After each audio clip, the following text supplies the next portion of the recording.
Hello hello hello. बेटा I am audible. Hello hello hello hello hello hello hello. बेटा I am Audible.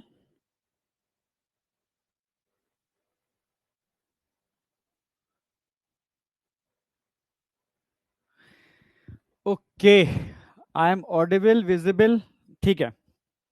बच्चे परेशान है sir, क्या हुआ रीनीट का? ठीक है, ठीक है। 1 मिनट रुको, बताता हूँ रीनीट।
हाँ भाई, पहले तो good afternoon all of you.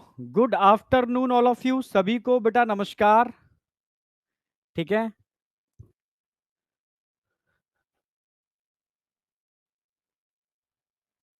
Good afternoon good afternoon good afternoon. ठीक है। हाँ ठीक है। खुश रहो।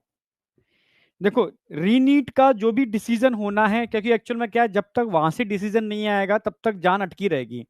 बट जो हो रहा है ना, वो ये हो रहा है कि पूरी इंडिया के अंदर रीनीट दोबारा से होना पॉसिबल नहीं है। ठीक है। जो समझ में आ रहा है उसके हिसाब से तो पूरी इंडिया के अंदर रीनीट पॉसिबल नहीं है। ठीक है। ये लोग फोकस कर रहे हैं जहां पर पेपर आउट हुआ है उन सेंटर्स के लिए। ठीक है। वो अभी क्लास एंड होते होते जहां तक है मुझे लग रहा है वो भी क्लियरिटी आ जाएगी। ओके, यहां तक समझ में आया? ठीक है। तो अभी हम फोकस कर रहे हैं, आज नया चैप्टर स्टार्ट कर रहे हैं बेटा, लोकोमोशन एंड मूवमेंट। पूरी एनर्जी यहां डाल देना। ओके। ठीक है। आज 2.2 स्टार्ट हो चुका है। किसी बच्चे का अगर कोई बैकलॉग है, ठीक है, कुछ ऐसा लगता है कि यार वो चैप्टर छूट गया था, ठीक है, तो वहां से आप कर सकते हो कोई भी चैप्टर। ठीक है। ब्रीदिंग से स्टार्ट कर दिया है, यहां लोकोमोशन चालू हो गया है। मेंटरशिप दोनों बैचों में इक्वल रहेगी। अगर कोई भी चीज हम उस वाले बैच को देते हैं तो ऑटोमेटिकली वो आपको मिलेगी ही मिलेगी, ये मान के चलो, कंपलसरी है। हाँ, कंपलसरी है। क्लियर है बिल्कुल? हाँ, तो इसलिए टेंशन लेने की जरूरत नहीं है। ओके।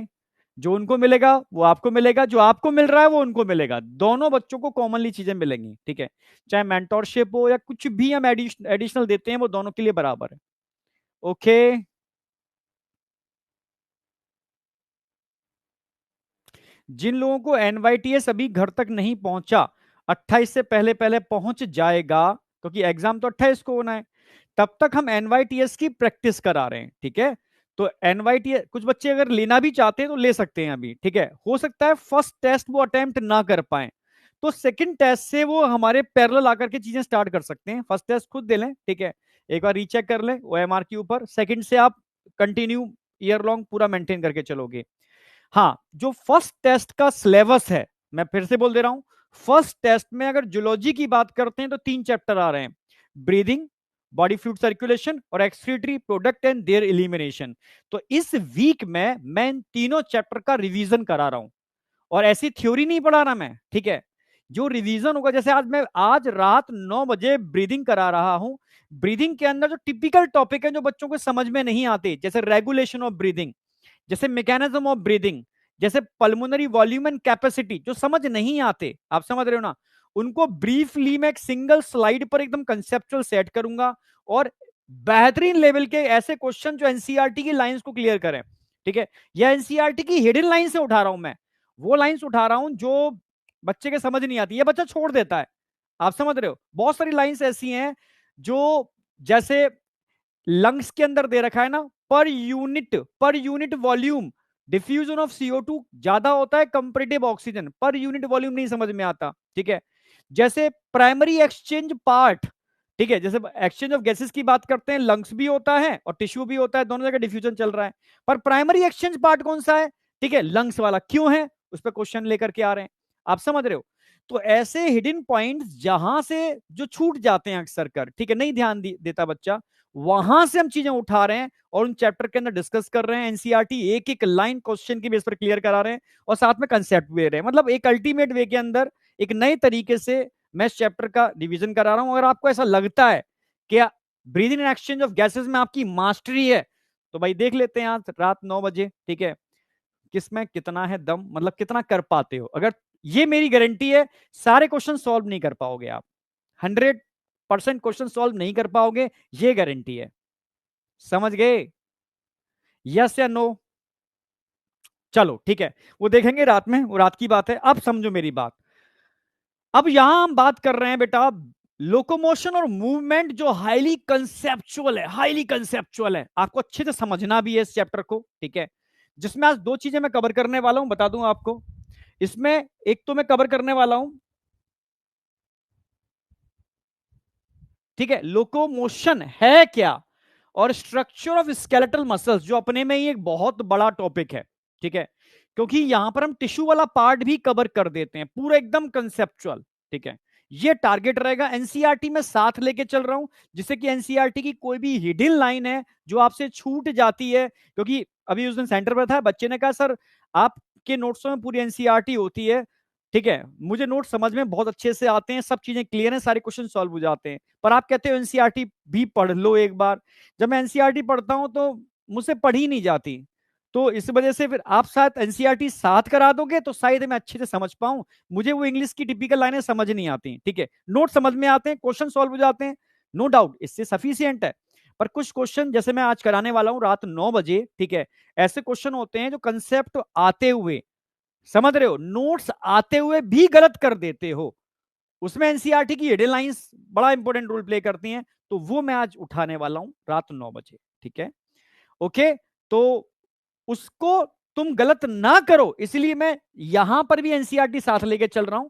एनसीईआरटी बेस्ट तुम कराएंगे, वो एक अलग बात है, वो रिवीजन हो जाएगा उसके बहाने, बट यहां भी एनसीईआरटी साथ लेके चल रहा हूं, क्योंकि इस बच्चे ने थोड़ा सा मुझे, मतलब थोड़ा सा हिला दिया यार, मतलब इतना करने के बाद भी तुझे एनसीईआरटी समझ में नहीं आ रही है, तो मान के चल रहा हूं ऐसे ऑनलाइन भी बहुत सारे बच्चे होंगे जो शायद एनसीईआरटी रीड करने में या एनसीईआरटी की लाइनों को समझने में थोड़ा दिक्कत आ रही है उनको, ठीक है। वो ऑफलाइन में बच्चा सामने होता है तो बता देता है, अब यहां तो तुम हो नहीं, वन वे कम्युनिकेशन चल रहा है, तुम्हारे मैसेज पढ़ लेता हूं तुम में से। अच्छा एक बात बताओ, कितने बच्चे ऐसे हैं जो एनसीईआरटी की लाइन को रीड करने में प्रॉब्लम आ रही है, जरा हाथ उठाओ, बस हाथ उठाओगे मैं समझ जाऊंगा।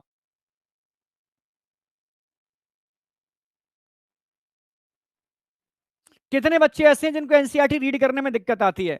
मी अरे यार हैं बच्चे,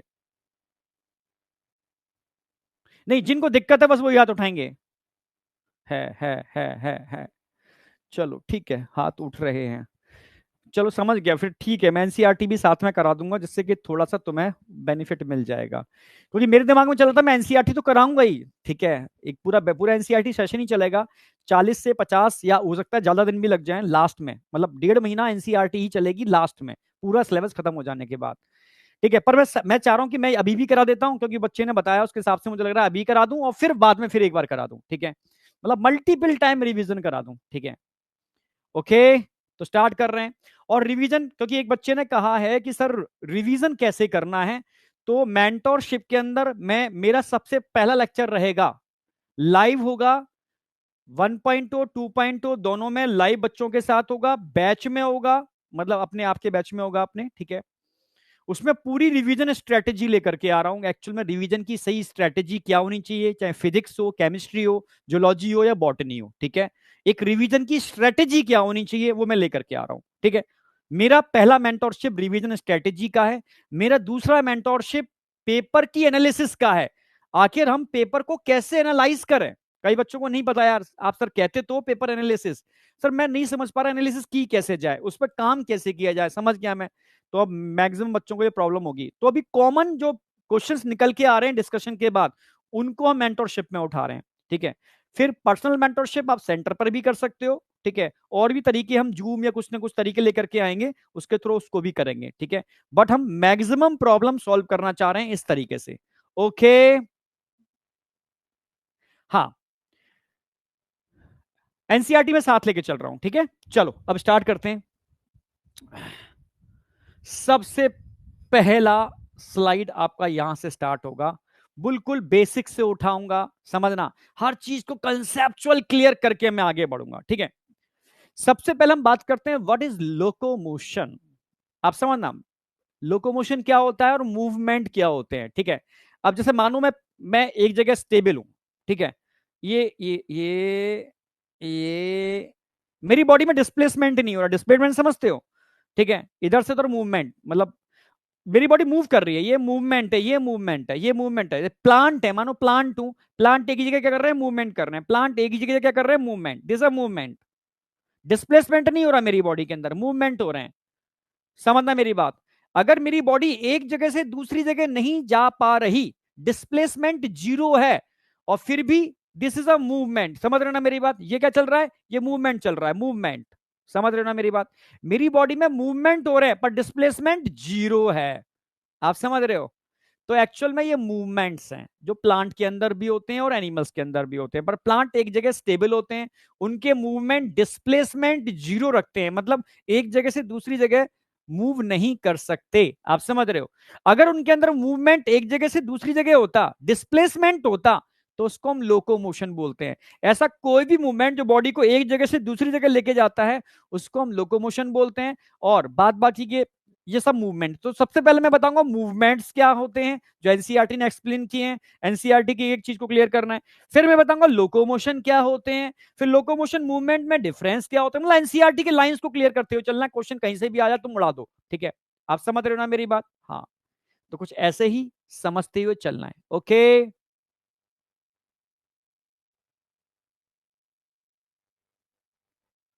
यहां तक क्लियर है बिल्कुल, क्या कहना चाह रहे हो। हाँ बिल्कुल। अब यहां पर आ जाओ, तो समझो सबसे पहले व्हाट इज मूवमेंट, ठीक है। अब मूवमेंट कई टाइप के हो सकते हैं, टाइप्स ऑफ मूवमेंट में अमीवर्टल मूवमेंट हो सकते हैं, सिलियरी मूवमेंट हो सकते हैं, मस्कुलर मूवमेंट हो सकते हैं। तो सबसे पहले मैं समझाऊंगा अमीवर्टल मूवमेंट जो एनसीईआरटी ने समझाने की कोशिश की है, ठीक है। अगर मैं अमीवर्टल मूवमेंट की बात करता हूं या अमीवा की बात करता हूं जो यूनिसेल्युलर है, आप समझ रहे हो, जिसको हम ए सेल्युलर भी बोल सकते हैं। तुम में से बता सकते हो अमीबा को ए सेलुलर क्यों बोलते हैं। भाई एक सेल से मिलकर बना हुआ होता है पर ए सेलुलर है, एक्चुअल में उसको ए सेलुलर क्यों बोलते हैं। ए सेलुलर का मतलब है एक्चुअल में सेल नहीं है, ए आगे लगा हुआ है ना, ए सेल नहीं है पर एक सेल से मिलकर बना होता है। कौन बताएगा, सिंगल सेल नहीं भाई, सिंगल सेल की वजह से ए सेल नहीं बोलते, कहते ना, ठीक है। ए आगे लगा दो, ए मतलब होता है एब्सेंट, ठीक है। ना ना ना, एक्चुअल में अमीवा एक सेल की तरह बिहेव नहीं करता, सिंगल सेल होते हुए भी वो कंप्लीट ऑर्गेनिज्म है, एक सिंगल सेल नहीं है, it is a complete organism जो डाइजेशन भी करता है, रेस्पिरेशन भी कर रहा है, आप समझ रहे हो, मूवमेंट भी कर रहा है, लोकोमोशन भी हो रहे हैं, समझ रहे हो, सारी क्रियाएं हो रही हैं उसके अंदर, समझ रहे हो। तो एक्चुअल में वो सेल की तरह बिहेव नहीं करता, कंप्लीट ऑर्गेनिज्म की तरह बिहेव करता है, so it is called a cellular, A cellular. पर एक्चुअल में है क्या, यूनिसेलुलर, यूनिसेलुलर का मतलब है एक कोशिकीय, which act as complete organism, ना कि एक सेल की तरह बिहेव कर रहा है, एक सेल सेल नहीं है, it is a complete organism, so it is called a cellular. समझे, आई या नहीं आई। अब वापस आओ, तुम कंसेप्ट समझो भाई, कंसेप्ट डाइजेस्ट करो, मत चक्कर में पड़ो इनके, ठीक है। आप समझ गए ना। अब देखो अगर कंसेप्ट समझ में आते जाए तो थोड़ा सा तुम समझना करते जाना, तो समझ में आएगा, ठीक है। तो मुझे समझ में आएगा तुम सुन रहे हो मेरी बात, ओके। चलो सुन रहे हो, ओके डन, आ गया ना, हाँ। तो सबसे पहले मैं बात करूंगा टाइप्स ऑफ मूवमेंट, एनसीईआरटी ने 3 टाइप्स के मूवमेंट की बात की है, ठीक है, बिल्कुल सही, जबरदस्त। 3 टाइप के मूवमेंट्स की बात की है। पहला मूवमेंट है अमीवर्डल मूवमेंट, फिर बात करूंगा सिलियरी मूवमेंट, फिर बात करूंगा मस्कुलर मूवमेंट। ठीक है, तो अमीवर्डल मूवमेंट की बात करते हैं सबसे पहले हम। अमीवर्डल मूवमेंट, जैसे अमीबा की बात करूं,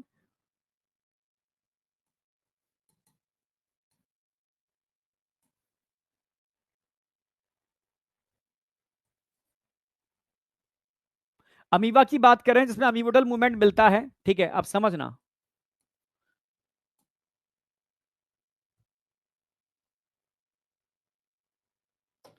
जैसे मान लो,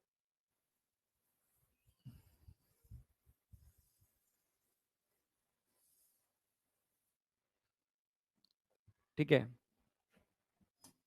अरे यार,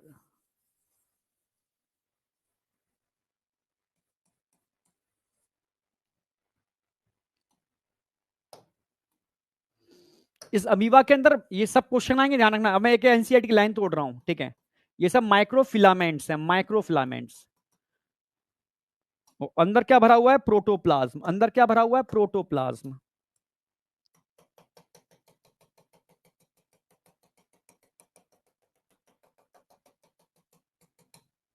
समझना, ये सब क्या है? प्रोटोप्लाज्म।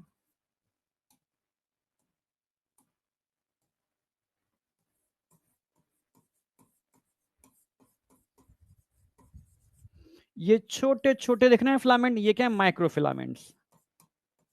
माइक्रो फिलामेंट्स, जिनको हम साइटोस्केलेटन भी बोलते हैं। साइटोस्केलेटन,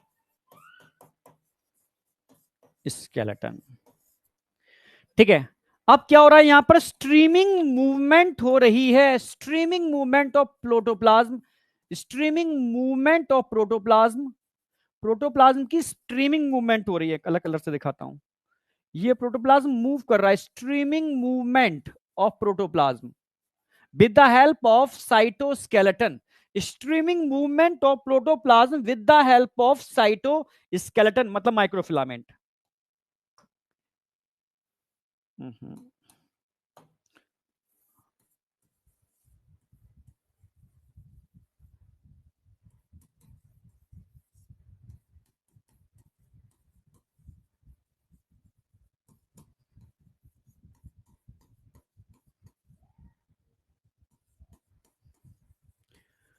समझ रहे हो? जो प्रोटोप्लाज्म की स्ट्रीमिंग मूवमेंट हो रही है, रोटेट कर रहा है, उसकी वजह से ये स्यूडोपोडिया बनते हैं। क्या बन रहे हैं? स्यूडो, झूठे, स्यूडोपोडिया,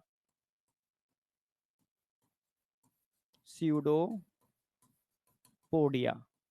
सूडोपोडिया बनते हैं। आप समझ रहे हो? इट इज अ मूवमेंट, ठीक है, एक ऐसा मूवमेंट जो सूडोपोडिया बनाता है। और सूडोपोडिया किसके लिए रिस्पॉन्सिबल होंगे? लोकोमोशन, लोको मोशन। आप समझना मेरी बात। अगर ये स्ट्रीमिंग मूवमेंट, जैसे मान, जैसे समझो मेरी बात, मैं यहां पर हूं, ठीक है, अब मैं हिल रहा हूं, ये मेरा क्या है? मूवमेंट। ऐसा मूवमेंट जो मेरी बॉडी को एक जगह से दूसरी जगह लेकर के जाए, मेरी बॉडी के अंदर डिस्प्लेसमेंट करे, तो ऐसा लोकोमोशन क्या कहलाएगा? ऐसे लोकोमोशन को, सॉरी, ऐसा मूवमेंट क्या कहलाएगा? ऐसे मूवमेंट को हम लोकोमोशन बोलेंगे। लोकोमोशन का मतलब है जहां डिस्प्लेसमेंट हो, वो लोकोमोशन है। तो it is a types of movement, streaming movement of protoplasm with the help of cytoskeleton या माइक्रोफिलामेंट्स। माइक्रोफिलामेंट्स की हेल्प से यहां स्ट्रीमिंग मूवमेंट हो रहा है, जिससे समझ रहे, स्यूडोपोडिया बन रहे हैं, जो लोकोमोशन में हेल्प करते हैं, डिस्प्लेसमेंट में हेल्प करते हैं, इस अमीबा को एक जगह से दूसरी जगह पहुंचाने में हेल्प करते हैं। समझ में आया नहीं आया? यस या नो? यहां तक समझ में आया बेटा, नहीं आया? न्यूक्लियस मूव नहीं कर रहा, या साइटोप्लाज्म मूव कर रहा है अराउंड न्यूक्लियस, तो उसको एनसीईआरटी प्रोटोप्लाज्म ही लिख रही है। आप समझ रहे हो? हाँ, एनसीईआरटी इसको प्रोटोप्लाज्म ही लिख रही है। तो एनसीईआरटी की लाइनें मुझे क्लियर करनी है। समझ में आया नहीं आया? यस या नो? बीएमएस, मैं एनसीईआरटी साथ लेके चल रहा हूं, जिससे कि मुझे एनसीईआरटी एकदम क्लियर करानी है, जबरदस्त तरीके से। एनसीईआरटी क्या बोल रही है? Animals and plant exhibit a wide range of movement, movement की वेराइटीज हैं। स्ट्रीमिंग, समझना, स्ट्रीमिंग मूवमेंट की बात चल रही है। Streaming movement, streaming of protoplasm in the unicellular organism like amoeba. Simple movement, एक सिंपल मूवमेंट, ये एक बहुत सिंपल मूवमेंट है, बहुत सिंपल मूवमेंट है। स्ट्रीमिंग मूवमेंट बहुत सिंपल मूवमेंट है, आप समझना। और ये सिंपल मूवमेंट लोकोमोशन कराती है। अब इस लाइन को मैं अलग अलग कनेक्ट कर रहा हूं, ठीक है, आप समझना। यहां पर क्या बन रहा है? इट इज अ जो मैक्रोफेज हो गए, इन सब में क्या बनते हैं? अमीवॉइडल मूवमेंट शो करते हैं। इन सब में क्या बनते हैं? सूडोपोडिया बनते हैं। ये सूडोपोडिया जो बन रहे हैं किसकी वजह से? स्ट्रीमिंग मूवमेंट ऑफ प्रोटोप्लाज्म की वजह से। जैसे अमीबा में मैंने बताया था, इसमें साइटोस्केलेटल एलिमेंट्स पार्टिसिपेट कर रहे हैं, like microfilaments, and also involve the amoeboidal movement, ठीक है। साइटोस्केलेटन एलिमेंट्स में माइक्रोफिलामेंट्स आते हैं, यानी ये माइक्रोफिलामेंट्स जो साइटोस्केलेटल एलिमेंट्स हैं, ये प्रोटोप्लाज्म के मूवमेंट के लिए रिस्पॉन्सिबल हैं। और जब प्रोटोप्लाज्म मूव करता है, समझना मेरी बात, तो सूडोपोडिया बनते हैं। और सूडो यानी झूठे, पोडिया मतलब पैर, जो उसके लोकोमोशन, लोकोमोशन डिस्प्लेसमेंट के लिए रिस्पॉन्सिबल होते हैं। तो समझना, कई मूवमेंट ऐसे होते हैं जो एनिमल को एक जगह से दूसरी जगह पहुंचा देते हैं। समझना मेरी बात, उसको हम लोकोमोशन बोलते हैं। तो एनसीईआरटी की एक एक लाइन को मैं कनेक्ट करता हुआ चीजों को समझाता हुआ आगे बढ़ रहा हूं, ठीक है। आप समझ में आ गया? स्ट्रीमिंग मूवमेंट ऑफ, आप समझ गए ना? स्ट्रीमिंग मूवमेंट ऑफ, यहां पर किसकी बात चल रही है? प्रोटोप्लाज्म। यहां तक कोई डाउट? अमीबा के हम केस लेके चल रहे हैं। Streaming movement of protoplasm, amoeba का हम केस लेके चल रहे हैं, ठीक है। Streaming movement of protoplasm, amoeba का हम केस लेके चल रहे हैं। या ए और कर दो। स्ट्रीमिंग मूवमेंट ऑफ प्रोटोप्लाज्म, ठीक है, जिससे सूडोपोडिया बनते हैं। और सूडोपोडिया किसके लिए रिस्पॉन्सिबल होते हैं? लोकोमोशन, ठीक है। इसके अलावा इस तरीके का मूवमेंट और कहां कहां देखने को मिलता है? एग्जाम्पल, सूडोपोडिया वाला मूवमेंट और कहां कहां देखने को मिलता है? एनसीईआरटी बोलती है ऐसे मूवमेंट आपको अपनी बॉडी में, याद हो सर्कुलेटरी सिस्टम कराया था, कहां देखने को मिलते हैं? WWBC, याद आ गया? मैक्रोफेज, मैक्रोफेज, ठीक है। ये भी क्या शो करते हैं? अमीवॉइडल मूवमेंट।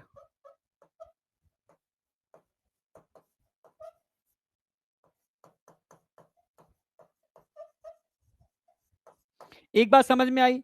अमीवॉइडल मूवमेंट आपको WBC मैक्रोफेज हमारी बॉडी में होते हैं, उसमें देखने को मिल रहे हैं।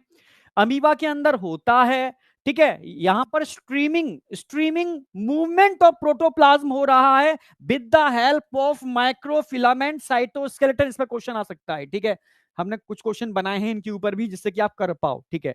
इसलिए मैं इस बार एनसीईआरटी की एक एक लाइन को डिकोड करूंगा, ठीक है। समझ में आ गया? अमीबा में तो मिलता ही है, पर WBC और मैक्रोफेज में भी इस टाइप के मूवमेंट देखने को मिलते हैं, जो क्या कराते हैं? जो लोकोमोशन के लिए रिस्पॉन्सिबल हैं।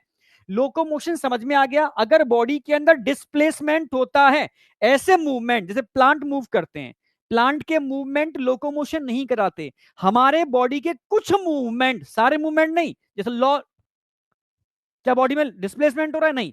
पर अगर लिम्स मसल, मेरे पैरों के मसल्स मूव कर रहे हैं, तो मेरी बॉडी में डिस्प्लेसमेंट हो रहा है। इसको आप लोकोमोशन बोलोगे। ये एक्चुअल में लोकोमोशन है। अगर मेरी बॉडी एक जगह से दूसरी जगह जा रही है, ऐसे मूवमेंट जो मेरी बॉडी में डिस्प्लेसमेंट करा रहे हैं, इसको लोकोमोशन बोलते हैं। अगर अमीबा एक जगह खड़ा हुआ है, स्ट्रीमिंग मूवमेंट ऑफ साइटोप्लाज्म हो रहा है या प्रोटोप्लाज्म हो रहा है, पर मूव, इसका डिस्प्लेसमेंट नहीं हो रहा, तो ये लोकोमोशन नहीं है। पर इसके मूवमेंट से सूडोपोडिया बनते हैं, और सूडोपोडिया लोकोमोशन कराते हैं, तो ये मूवमेंट लोकोमोशन के लिए रिस्पॉन्सिबल होगा। अब बताओ, ये बात समझ में आई या नहीं आई? एनसीईआरटी अभी कराऊंगा, दोबारा कराऊंगा, अभी तो मैं सिर्फ कनेक्ट कर रहा हूं। अभी यहां दो बातें बताई हैं बेटा मैंने, बॉडी में टाइप्स ऑफ मूवमेंट की बात चल रही है। पहली बात, मूवमेंट तीन प्रकार के एनसीईआरटी ने एक्सप्लेन किए हैं। तीनों मूवमेंट पे क्वेश्चन आ सकता है, क्योंकि NCERT line to line clear करनी है। पहला मूवमेंट एनसीईआरटी बता रही है अमीवॉइडल मूवमेंट। अब पहले समझना है कि अमीवॉइडल मूवमेंट होते क्या हैं। अमीबा के अंदर क्या भरा है? आप बोलोगे protoplasm, nucleoplasm plus cytoplasm is equal to protoplasm. ठीक है, एक्चुअल में यहां पर क्या हो रहा है, न्यूक्लियस का भी मूवमेंट होता है हल्का सा। ठीक है, न्यूक्लियस जब सूडोपोडिया बनते हैं, न्यूक्लियस इधर चला जाता है, सूडोपोडिया इधर बनते हैं तो न्यूक्लियस, समझ ना मेरी बात, न्यूक्लियस का मूवमेंट होता है, इसलिए उसने पूरा प्रोटोप्लाज्म टर्म यूज किया है। फिर से समझो, अगर न्यूक्लियस एक जगह स्टेबल होता, उसके चारों तरफ साइटोप्लाज्म घूमता, तो आप इसको सिर्फ साइटोप्लाज्म मूवमेंट बोलते हैं, स्ट्रीमिंग मूवमेंट ऑफ साइटोप्लाज्म। पर सूडोपोडिया बनते हैं, सूडोपोडिया हमेशा अपोजिट पोल पर बनते हैं अगर अमीबा पड़ा हो, समझ रहे हो ना? क्लियर है, जिससे कि डायरेक्शन उसकी प्रॉपर मूव कर पाए। तो हल्का सा न्यूक्लियस का मूवमेंट होता है यहां पर, आप समझ रहे हो? इसलिए यहां पर एनसीईआरटी ने टर्म यूज किया है प्रोटोप्लाज्म। कई बच्चे कंफ्यूज होंगे प्रोटोप्लाज्म के अंदर, ठीक है, आप समझ गए ना मेरी बात? हाँ, इसलिए यहां पर एनसीईआरटी लिखती है streaming movement of protoplasm. Clear है बिल्कुल? मूवमेंट समझ में आ गया? एक ही जगह मूवमेंट चल रहा है, डिस्प्लेसमेंट नहीं हो रहा, ये मूवमेंट है। पर कई मूवमेंट जो डिस्प्लेसमेंट के लिए रिस्पॉन्सिबल होते हैं उनको हम क्या बोलते हैं? लोकोमोशन। और जो मूवमेंट किसकी हेल्प से होता है? साइटोस्केलेटन लाइक माइक्रोफिलामेंट की वजह से। तो ऐसा मूवमेंट जो सूडोपोडिया बनाता है, झूठे पैर, तो वो लोकोमोशन के लिए रिस्पॉन्सिबल होते हैं, डिस्प्लेसमेंट के लिए रिस्पॉन्सिबल होते हैं। और ऐसा कहां देखने को मिलता है? WBC एंड मैक्रोफेज में भी हमारी बॉडी में ऐसे मूवमेंट देखने को मिलते हैं जो लोकोमोशन कराते हैं। इसको बोलते हैं अमीवॉइडल मूवमेंट। अब बताओ ये चीज समझ में आई या नहीं आई? प्लांट का नेचर नहीं है मूवमेंट, ठीक है, आप समझ रहे हो? पर कुछ सीड की स्प्रेडिंग होती है, वो एक अलग चीज है। प्लांट स्टेबल होते हैं, प्लांट सिसाइल होते हैं, अटैच विद सॉलिड सरफेस, इसलिए प्लांट के अंदर लोकोमोशन नहीं होता। प्लांट सिर्फ मूव कर सकते हैं। नहीं, हवा चल रही है, प्लांट मूवमेंट कर रहा है, प्लांट मूव कर रहा है, पत्तियां फड़फड़ा रही हैं, प्लांट मूवमेंट कर रहा है, आप समझ रहे हो ना? प्लांट मूव कर रहा है, पर प्लांट में डिस्प्लेसमेंट होता है क्या? आज प्लांट तुम्हारे गार्डन में यहां था, सुबह उठ के देखा प्लांट वहां पहुंच गया, ऐसा होता है? नहीं। क्यों? क्योंकि प्लांट को नेचर ने अगर सिसाइल बनाया है, अटैच विद सॉलिड सरफेस बनाया है, तो उसको कुछ दिया भी है। क्या दिया है? कि भाई तू एक जगह खड़ा रहे, एक जगह स्टेबल हो जा, तुझे धरती से पानी मिलता रहेगा, तुझे ऊपर से लाइट मिलती रहेगी, तू खुद खाना बना सकता है, तू खुद ब्रीडिंग कर सकता है, तुझे शेल्टर की जरूरत नहीं है, तू स्टेबल हो रहे, तुझे सब कुछ देते हैं। और एनिमल को ये सब चीजें नहीं दी। एनिमल को खाने की तलाश में घूमना है, भागना है, फूड कहां मिलेगा, खाना, दौड़ रहा है, भाग रहा है खाने के पीछे, आप समझ रहे हो? शेल्टर चाहिए उसको, आप समझ रहे हो ना मेरी बात? ब्रीडिंग करनी है तो भागना है उसको, खाना चाहिए तो भागना है, शेल्टर के लिए भागना है उसको, प्रोटेक्शन के लिए भागना है उसको, आप समझ रहे हो? तो मजबूरी है लोकोमोशन। इसलिए नेचर ने एनिमल को लोकोमोशन दिया, प्लांट को लोकोमोशन नहीं दिया, क्योंकि उसको सारी फैसिलिटी उसके अंदर इनबिल्ड है। पानी पीना है तो भागना है, खाना खाना है तो भागना है, ब्रीडिंग करनी है तो भागना है, शेल्टर चाहिए तो भागना है। तो एनिमल के अंदर समझ रहे, लोकोमोशन की प्रॉपर्टी होती है, प्लांटों में लोकोमोशन की प्रॉपर्टी नहीं होती, ठीक है, ऑन एन एवरेज। क्लियर है बिल्कुल? अब दूसरा हम बात करेंगे, नंबर 2 पर एंटर कर रहा हूं, सिलियरी मूवमेंट। कई बच्चे समझते हैं कि सीलिया और फ्लैजिला में अंतर नहीं समझते, ठीक है, ठीक है। अभी मैंने रेस्पिरेटरी सिस्टम पढ़ाया था, याद हो, अभी टिश्यू और पढ़ाऊंगा। सीलिया क्या होते हैं? ठीक है, मोटाइल सीलिया भी होते हैं, नॉन मोटाइल भी होते हैं, पर मैं मोटाइल सीलिया की बात कर रहा हूं। किसी भी टिश्यू की फ्री सरफेस पर, ठीक है, समझना, पहले मैं आप सेकंड पर आ रहा हूं, सिलियर मूवमेंट, ये तो फिर डिटेल में हम पढ़ेंगे ही, मस्कुलर पर तो डिटेल है ही, सिलियरी मूवमेंट। अब सीलिया समझना, सीलिया और फ्लैजिला,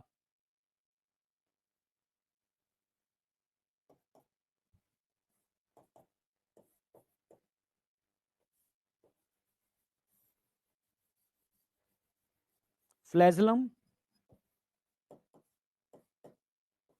एंड सीलिया, समझना।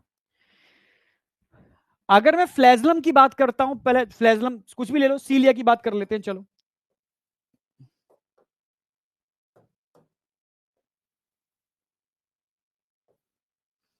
अभी मैंने पढ़ा के चुका हूं रेस्पिरेटरी सिस्टम में, इसलिए पूछ रहा हूं आपसे। ये मानो कॉल्यूमनार एपिथेलियल टिश्यू है। कौन सा एपिथेलियल टिश्यू है? कॉल्यूमनार एपिथेलियल टिश्यू, याद आया? कॉल्यूमनार एपिथेलियल टिश्यू के बेस पर, कॉल्यूमनार एपिथेलियल टिश्यू के बेस पर क्या नजर आ रहा है आपको यहां पर? न्यूक्लियस। याद हो मैंने कॉल्यूमनार एपिथेलियल टिश्यू की फ्री सरफेस पर, फ्री सरफेस पर स्मॉल प्रोजेक्शन बताए थे, ये इसको क्या बोलोगे? सीलिया। ये सब क्या है? सीलिया, सीलिया, सीलिया, सीलिया, सीलिया, सीलिया, सीलिया। याद आ गया होगा। कॉल्यूमनार एपिथेलियल टिश्यू की फ्री सरफेस पर क्या होते हैं? सीलिया। याद आ गया, ये सब सीलिया है, सीलिया। अब सीलिया क्या करते हैं? मूव। सीलिया के मूवमेंट से क्या टिश्यू का लोकोमोशन होता है? नो। ऐसा मूवमेंट फ्री सरफेस पर स्मॉल प्रोजेक्शंस होते हैं, ठीक है। इसके मूवमेंट से आपको याद आ गया होगा, जब ये मूव करते हैं तो लोकोमोशन म्यूकस का होता है। म्यूकस एक जगह से दूसरी जगह जाता है। डिस्प्लेसमेंट किसका हो रहा है? Displacement of mucus. किसका डिस्प्लेसमेंट करा रहे हैं? म्यूकस का डिस्प्लेसमेंट करा रहे हैं। डिस्प्लेसमेंट ऑफ म्यूकस याद आ गया, रेस्पिरेटरी सिस्टम में कराया था, ठीक है। तो ये क्या हो रहा है? Displacement of mucus.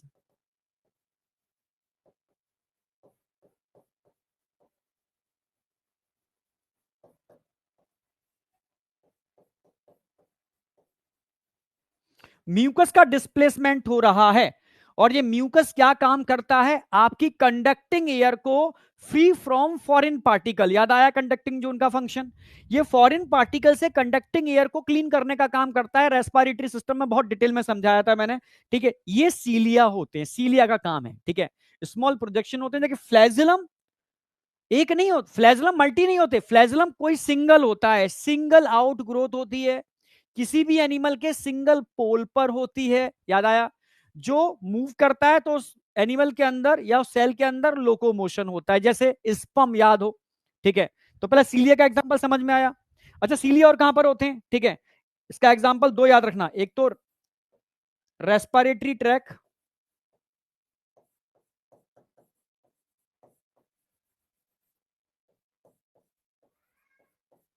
दूसरा एग्जांपल रखना फैलोपियन ट्यूब।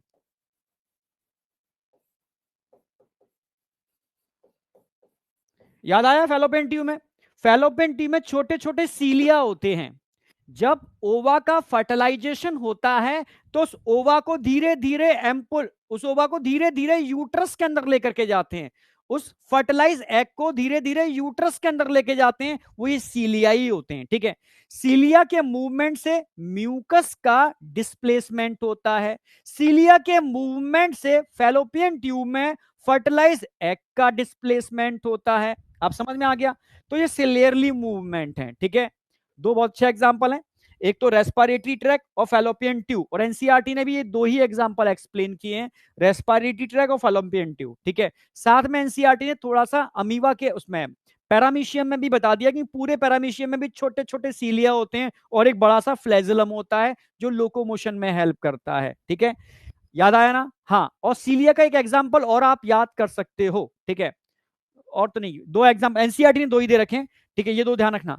फ्लैजिलम के एग्जांपल मैं बता देता हूं, ठीक है। Single thread like structure, comparative large होता है सीलिया से, जो जैसे स्पॉन्ज पॉरीफेरा में आपने पढ़ा होगा, ठीक है। अब फ्लैजिलम की बात कर लेते हैं, ठीक है। आपको स्पम का डायग्राम याद है? स्पम, एक्रोजोम बताया था मैंने, ये बताया था मैंने,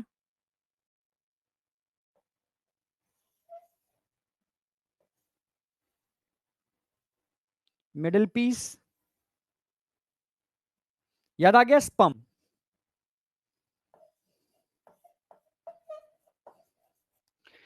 अगर मैं स्पम की बात करूं तो स्पम में क्या होता है? फ्लैजलर, फ्लैजलर मूवमेंट होता है। और ऐसा फ्लैजलर मूवमेंट जो स्पर्म में क्या करा दे? लोकोमोशन करा दे। स्पर्म में क्या करा दे? लोकोमोशन करा दे, ठीक है, यानी डिस्प्लेसमेंट करा दे। तो यहां पर फ्लैजलर मूवमेंट सिंगल होता है, किसी एक पोल पर होता है। अगर फ्लैजलम के अंदर मूवमेंट हो, और मूवमेंट होता है क्योंकि ये माइट्रोकॉन्ड्रिया अरेंज होते हैं, अभी ह्यूमन रिप्रोडक्शन में पढ़ाऊंगा आपको डिटेल में। मिडिल पीस के अंदर माइट्रोकॉन्ड्रिया अरेंज होते हैं, माइट्रोकॉन्ड्रिया इस फ्लैजलम को एनर्जी प्रोवाइड कराते हैं, और इस एनर्जी की हेल्प से इसके अंदर मूवमेंट होते हैं, और मूवमेंट होने से लोकोमोशन होता है। जैसे आप नाव में बैठे हो, पतवार आपके हाथों में, अब आप क्या करोगे, सिर्फ पतवार को मूव कराओगे, मूव कराओगे। पतवार को मूव करने से नौका आगे बढ़ने लगती है, यानी डिस्प्लेसमेंट होने लगता है, उसको लोकोमोशन बोलते हैं। ऐसे ही ये नाव है, ये इसका फ्लैजिलम है। फ्लैजिलम में अगर मूवमेंट होंगे तो पूरे स्पम में क्या होगा, डिस्प्लेसमेंट, लोकोमोशन। याद आया, याद आ गया। ऐसी पॉरीफेरा, याद हो पॉरीफेरा में मैंने स्पॉन्ज कराए थे, स्पॉन्ज, पॉरीफेरा में मैंने स्पॉन्ज कराए थे। स्पॉन्ज, इस तरीके डायग्राम मैंने बनाया था स्पॉन्ज का, ये ऐसे ऐसे स्पॉन्ज। स्पॉन्ज के अंदर मैंने आपको कॉलर सेल बताए थे, अंदर कोहिनोसाइट, नहीं अगर पता तो मैं बताऊंगा आगे। ये कोहिनोसाइट्स हैं, कोहिनोसाइट्स हैं, कोहिनोसाइट्स हैं, कोहिनोसाइट्स हैं, कोहिनोसाइट्स हैं, कोहिनोसाइट्स, कॉलर सेल बोलते हैं स्पॉन्ज के अंदर। इनके पास भी क्या होते हैं, फ्लैजिलम।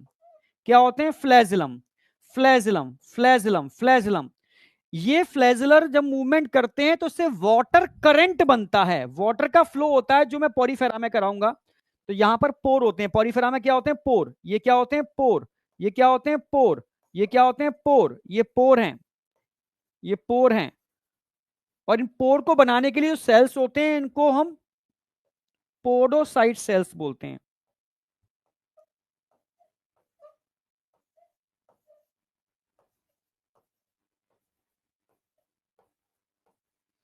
पोडोसाइट सेल्स बोलते हैं। तो जब ये फ्लैजिलर मूवमेंट होते हैं, ये वाले फ्लैजिला पॉरीफेरा के स्पॉन्ज के फ्लैजिलर मूवमेंट होते हैं, तो वाटर यहां से एंटर करता है, यहां से बाहर निकलता है। वाटर यहां से एंटर करता है, यहां से बाहर निकलता है। तो ये वाटर करंट यानी वाटर के फ्लो के लिए रिस्पॉन्सिबल होते हैं, वाटर के फ्लो के लिए रिस्पॉन्सिबल होते हैं ये स्पॉन्ज के अंदर फ्लैजिला। तो फ्लैजिला आपके स्पॉन्ज में देखने को मिलते हैं, फ्लैजिला आपके स्पम में देखने को मिलते हैं, फ्लैजिला युगलीना में देखने को मिलते हैं। प्लांट में पड़ा होगा युगलीना, उसमें भी फ्लैजिलम होता है। पैरामीशियम, उसमें भी फ्लैजिलम होता है। याद आ गया, हाँ। तो फ्लैजिलर मूवमेंट आपके स्पॉन्ज में, स्पम में सिंगल थ्रेड होता है, ठीक है, आप समझ रहे हो। हाँ, उसमें अगर मूवमेंट होगा तो डिस्प्लेसमेंट होगा, और डिस्प्लेसमेंट होगा तो उसको लोकोमोशन बोलते हैं। तो ये समझ में आ गया कि अमीवॉइडल मूवमेंट क्या है, सिलियरी मूवमेंट क्या है। अब मस्कुलर मूवमेंट, मस्कुलर मूवमेंट जैसे हमारे मसल्स के अंदर, ठीक है, जॉ मसल्स के अंदर मूवमेंट, आई मसल्स के अंदर मूवमेंट, लिम्स मसल्स के अंदर मूवमेंट, याद आ रहा है ना, लिम्स मसल्स में मूवमेंट। तो हमारी जैसे जॉ मसल्स मूव कर रहे हैं, क्या मेरी बॉडी में डिस्प्लेसमेंट हो रहा है, नहीं हो रहा। यानी सारे मूवमेंट लोकोमोशन नहीं करा सकते, बट कुछ मूवमेंट तो लोकोमोशन करा सकते हैं ना, मैं यही कहना चाह रहा हूं, ठीक है। जैसे अगर मैं मस्कुलर मूवमेंट की बात करूं, तो मस्कुलर मूवमेंट के एग्जांपल में जैसे क्या आ गया, जॉ, ठीक है, आई मसल्स, लिम्स मसल्स, आप समझ रहे हो, जॉ मसल्स, आई मसल्स, लिम मसल्स, सारे मसल्स मूव कर सकते हैं। पर इनमें क्या सारे मसल्स के मूवमेंट लोकोमोशन के लिए रिस्पॉन्सिबल हो सकते हैं, यस। टंग मसल्स, बिल्कुल सही, टंग भी आप जोड़ सकते हो। टंग, अब जगह नहीं है तो मैं और भी लिख देता, टंग मसल्स, ठीक है। क्या सारे मसल्स के मूवमेंट बॉडी में लोकोमोशन करा सकते हैं ना। अगर मैं लिम्स मसल्स की बात करता हूं, इनमें अगर मूवमेंट होगा तो बॉडी के अंदर डिस्प्लेसमेंट होगा, जिसको हम लोकोमोशन बोलते हैं। यानी एक बात समझ में आ गई, बॉडी में तीन टाइप के इन्होंने मूवमेंट की बात की है। अमीवर्टल मूवमेंट की बात की है, सिलियरी मूवमेंट की बात की है, और मस्कुलर मूवमेंट की बात की है। अमीवर्टल मूवमेंट मैंने बता दिया, जिसमें स्ट्रीमिंग मूवमेंट ऑफ प्रोटोप्लाज्म होता है with the help of cytoskeleton like microfilament, clear है, जिससे सूडोपोडिया बनते हैं, जो डिस्प्लेसमेंट, समझ रहे हो ना, बॉडी के एक जगह से दूसरी जगह ट्रांसफर करने के लिए रिस्पॉन्सिबल होते हैं, जिसको लोकोमोशन बोलते हैं। इस टाइप के मूवमेंट आपको डब्ल्यूबीसी में देखने को मिल सकते हैं। इस टाइप के मूवमेंट आपको, ठीक है, हमारी बॉडी के अंदर, ठीक है, मैक्रोफेज में देखने को मिल सकते हैं। फिर सिलियरी मूवमेंट की बात करें, पर साथ में फ्लैजिलम की भी मैंने बात की है। फ्लैजिलम सिंगल होता है, थ्रेड लाइक स्ट्रक्चर होता है, थोड़ा बड़ा होता है, युगलीना में होता है, पैरामीशियम में भी होता है, पर स्पम में भी होता है, और स्पॉन्ज के अंदर भी ये फ्लैजिलम लगे होते हैं।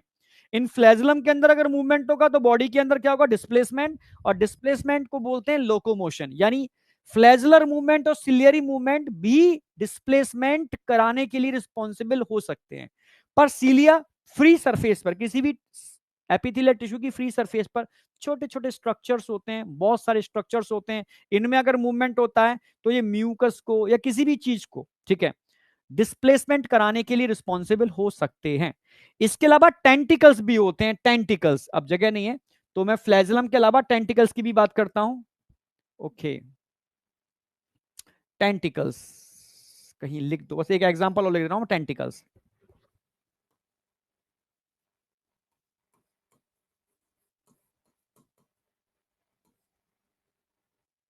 टेंटिकल्स, अगर टेंटिकल्स की बात करते हैं, याद हो टेंटिकल्स कहां देखने को मिलते हैं, हाइड्रा। हाइड्रा कहां देखने को मिलते हैं टेंटिकल्स, हाइड्रा में।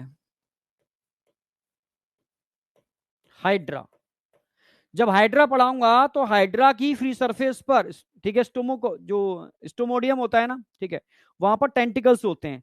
टेंटिकल्स किसी फूड को पकड़ने में हेल्प करते हैं, लोकोमोशन में हेल्प करते हैं, मूवमेंट में हेल्प करते हैं, इनके मूवमेंट लोकोमोशन और फूड कैप्चर में हेल्प करते हैं, ठीक है। तो टेंटिकल्स हो सकते हैं, फ्लैजलम हो सकते हैं, सीलिया हो सकते हैं, ठीक है, इनके मूवमेंट लोकोमोशन कराने के लिए रिस्पॉन्सिबल हो सकते हैं। मस्कुलर मूवमेंट में जो, आई, लिम्स, टंग, ये आ सकते हैं। अमीवर्ड मूवमेंट ने समझा दिए। अब मुझे बताओ ये वाला बात समझ में आई या नहीं आई, अब मैं एनसीईआरटी साथ लेके चलूंगा। हाँ,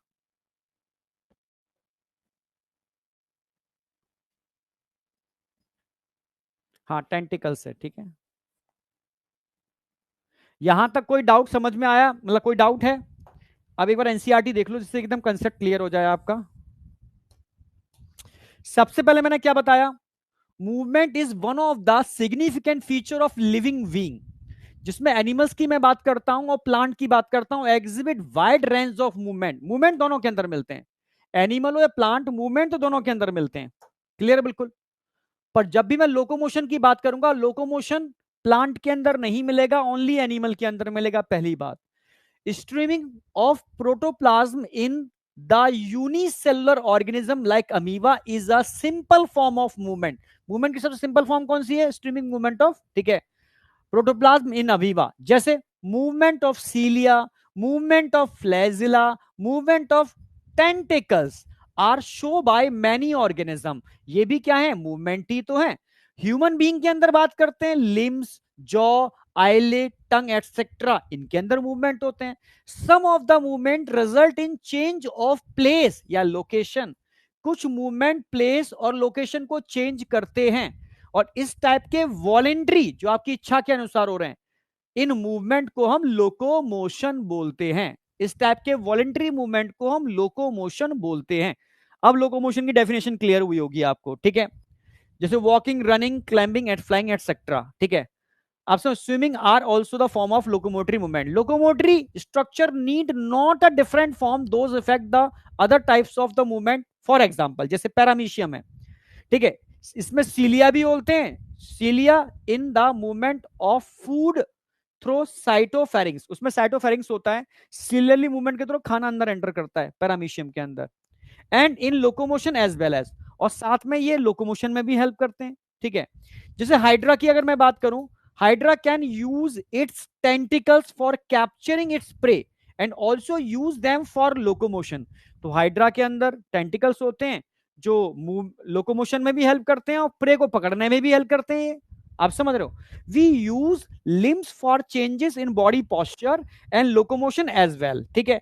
The above observation suggests that movement and locomotion cannot be studied separately। ऐसा नहीं है कि मूवमेंट को अलग पढ़ रहे हैं, लोकोमोशन को अलग पढ़ रहे हैं। भाई लोकोमोशन मूवमेंट की वजह से ही होते हैं, इसलिए मजबूरी है हमें साथ साथ पढ़ने पड़ेंगे। समझ रहे हो, समझ में आ गया? अब सबसे इंपॉर्टेंट लाइन इस पे क्वेश्चन आएगा। क्वेश्चन क्या आएगा, ऑल लोकोमोशंस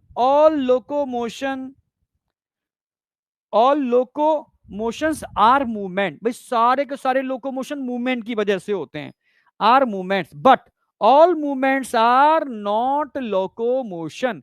बॉडी में जितने भी मूवमेंट होते हैं, ठीक है, समझ रहे हो, वो सारे के सारे मूवमेंट लोकोमोशन के लिए रिस्पॉन्सिबल नहीं होते, पर सारे के सारे लोकोमोशन मूवमेंट की वजह से होते हैं। क्लियर है? इस पर क्वेश्चन आएगा, ये आता है। अब methods of locomotion performed by animal, ये किस पर निर्भर करता है?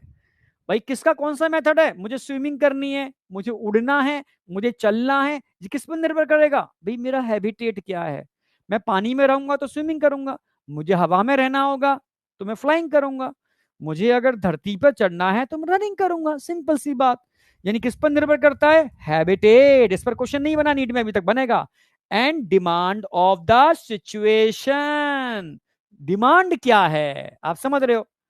आप उड़ भी सकते हो, आप दौड़ भी सकते हो, ठीक है। अगर समझ डिमांड है कि उड़ने वाली तो आप उड़ जाओगे, डिमांड है चलने वाली तो आप चलोगे।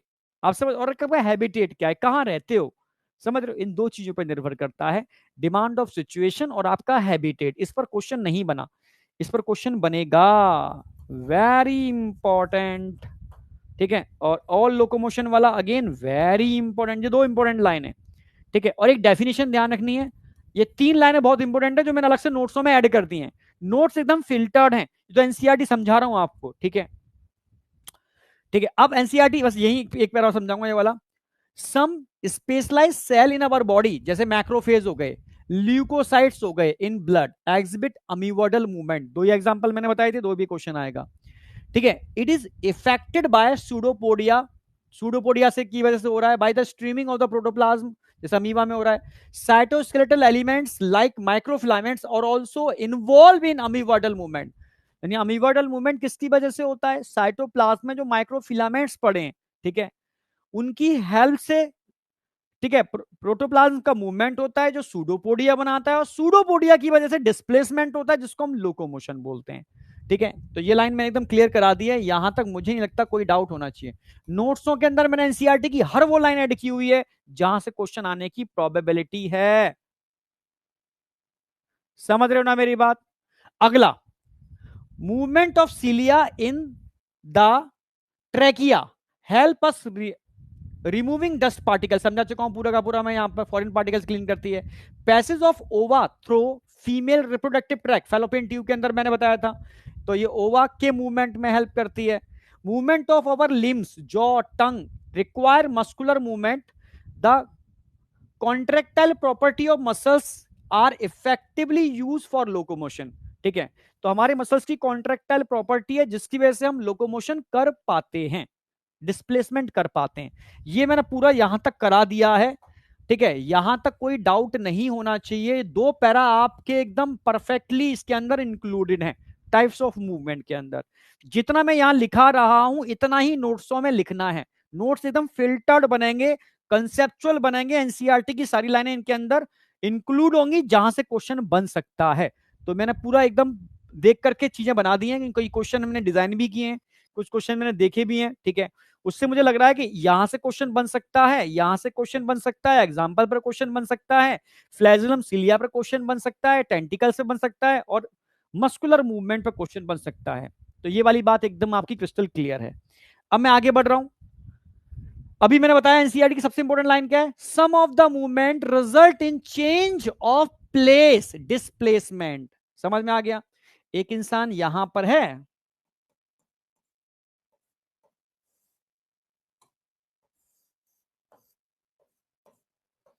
ये यहां से, ठीक है, इसने प्लेस और लोकेशन चेंज कर दिया,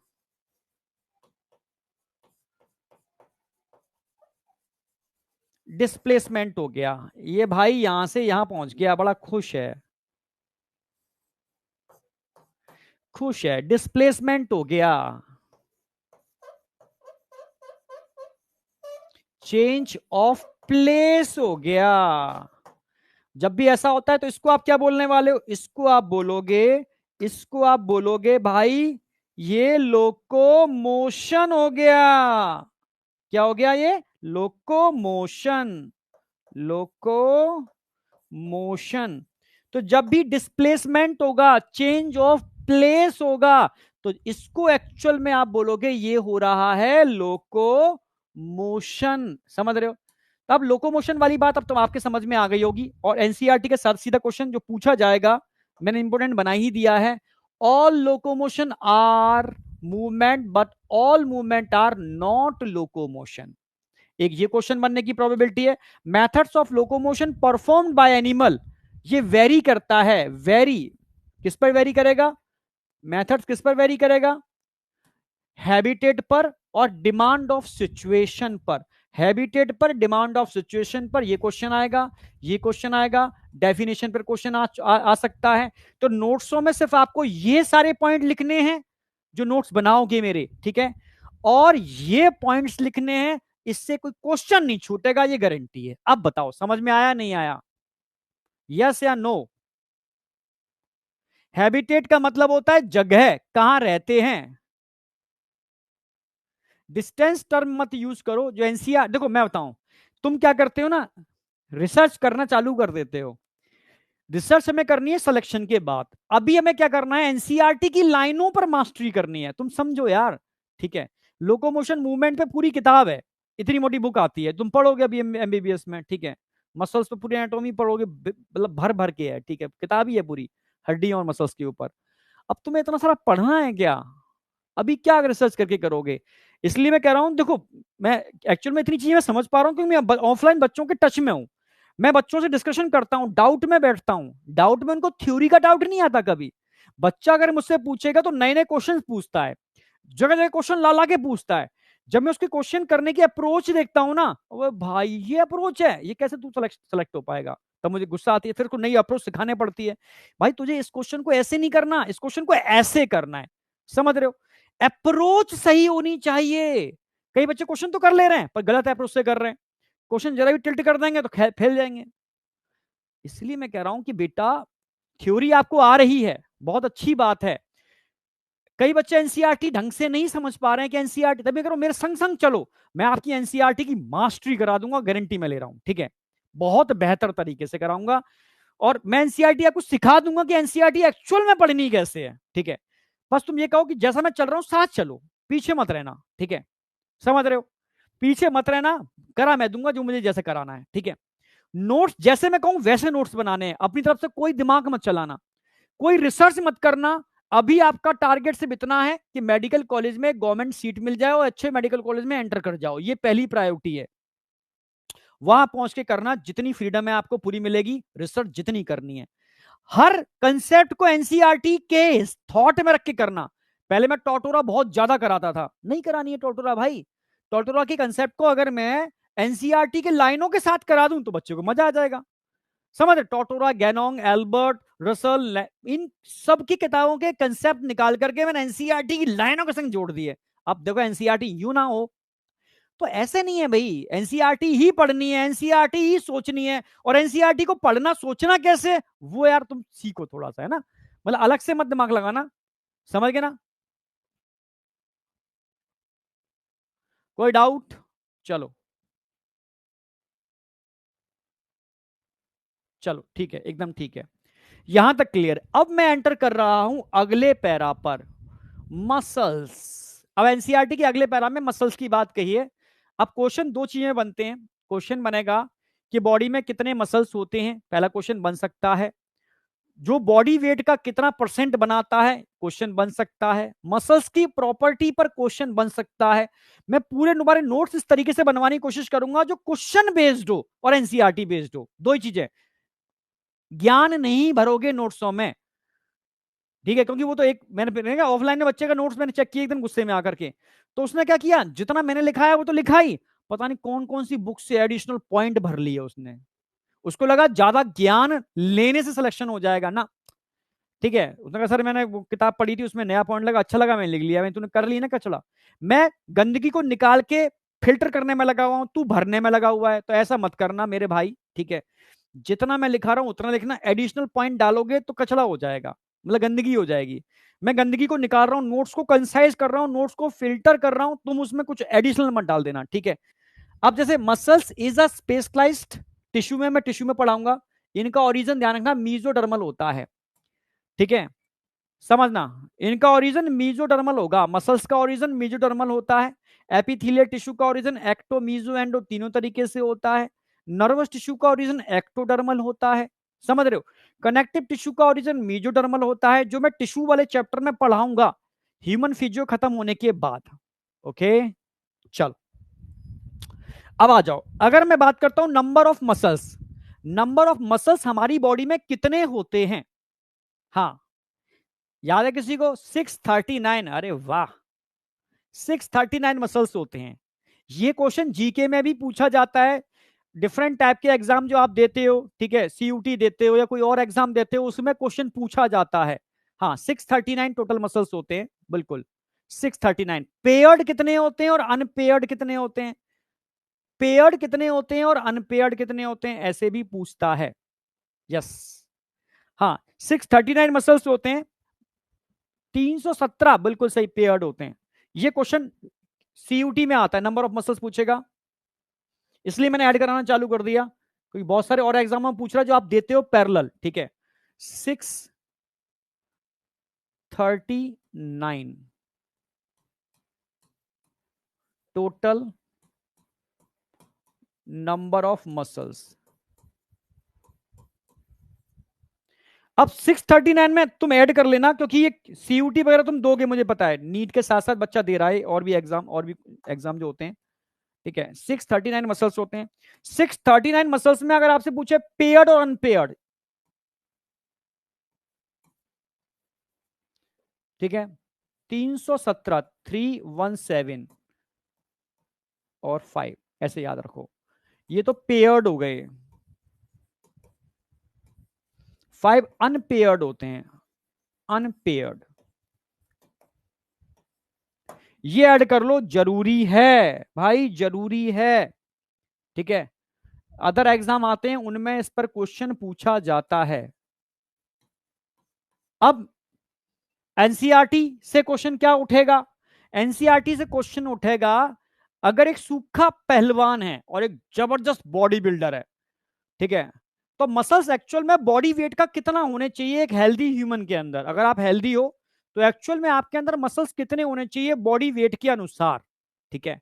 एनसीईआरटी की लाइनें डायरेक्ट पूछी जाती है। अप्रोक्सीमेटली आपके बॉडी वेट के अनुसार 40 से 50% मसल्स होने चाहिए, ठीक है। कितने? 40 से 50% of the body weight, body weight का, एडल्ट ह्यूमन के बॉडी वेट का 40 से 50% आपके अंदर मसल्स होने चाहिए। समझ रहे हो? समझना, मसल्स का साइज बढ़ सकता है, नंबर नहीं बढ़ता, नंबर फिक्स है। मैंने कहा ना, एक सूखे पहलवान के अंदर और एक WWF के फाइटर के अंदर नंबर ऑफ मसल्स बराबर होते हैं, ठीक है, चेंज नहीं होंगे। ऐसा नहीं है भाई क्या है भाई, तेरे अंदर मसल्स है ही नहीं, भाई तेरे अंदर तो बहुत ज्यादा मसल्स हैं, नहीं, हट्टा कट्टा अंडरटेकर है, ऐसा नहीं है बेटा। नंबर ऑफ मसल्स दोनों के अंदर बराबर होते हैं, कम नहीं होते, ठीक है। समझ में आया? पर अगर आप एक्सरसाइज नहीं करोगे, आप रनिंग नहीं करते हो, फिजिकल एक्टिविटी नहीं करते हो, पड़े रहते हो, तो नंबर ऑफ मसल्स कम हो सकता है, बढ़ेगा तो है नहीं, कम हो सकता है। मसल्स का साइज रिड्यूस हो सकता है, जो अच्छी बात नहीं है। बहुत इंपॉर्टेंट लाइन बता रहा हूं मैं, पढ़ाता तो मैं आगे हूं, ठीक है, पर मसल से कनेक्टेड करके यहां भी ऐड करना पड़ता है मुझे। डायबिटीज दो प्रकार की होती है, टाइप 1, टाइप 2। टाइप 1 डायबिटीज के अंदर आप जानते हो इंसुलिन का फॉर्मेशन रुक जाता है या धीमा पड़ जाता है, ठीक है। टाइप 1 डायबिटीज में उसमें कोई दिक्कत नहीं, आप बाहर से इंसुलिन दे दोगे, काम करना चालू करेगा। इंसुलिन एक हार्मोन है, हार्मोन अपने स्पेसिफिक रिसेप्टर से बाइंड करते हैं, तब जाकर किसी सेल को परमिएबल बनाते हैं ग्लूकोज के लिए, फिर ग्लूकोज सेल के अंदर जाके स्टोर हो जाता है। तो जरा बताओ, इंसुलिन के रिसेप्टर कहां मिलते हैं? दो जगह मिलते हैं इंसुलिन के रिसेप्टर, पता है? अब समझा दूं मैं ये वाली बात आपको, ठीक है। अगर मैं आपसे कहूं, क्योंकि वहां वेट की बात चल रही है,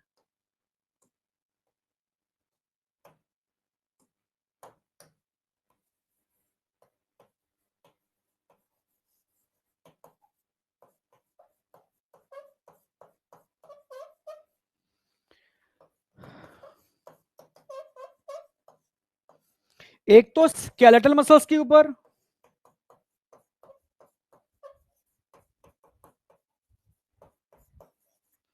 और हेपेटोसाइट। सोचो, इंसुलिन रिसेप्टर्स कहां मिलते हैं? एक तो स्केलेटल मसल्स के ऊपर और एक हेपेटोसाइट्स के ऊपर, ठीक है, समझ गए? यानी ये दो जगह ऐसी हैं जहां पर ग्लूकोज सेल के अंदर एंटर करके ग्लाइकोजन की फॉर्म में स्टोर होता है।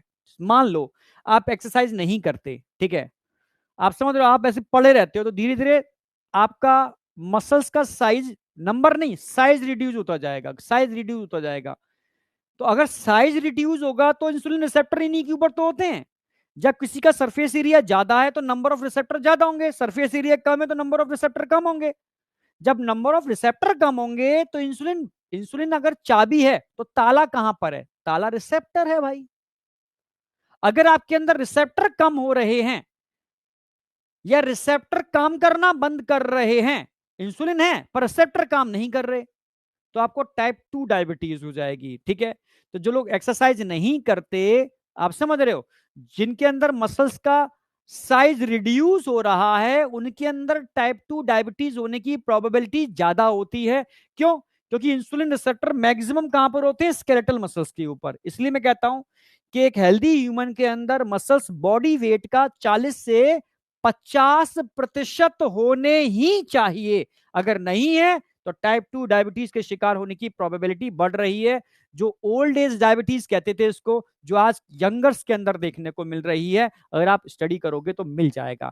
समझ में आया नहीं आया? तो टाइप 2 डायबिटीज से बचना है तो थोड़ा सा फिजिकली एक्टिव रहा करो, ठीक है, समझ में आया? हाँ, मैं ये नहीं कह रहा जिम जाओ, मैं कह रहा हूं फिजिकली एक्टिव रहो। यहां तक समझ में आया नहीं आया? यस या नो?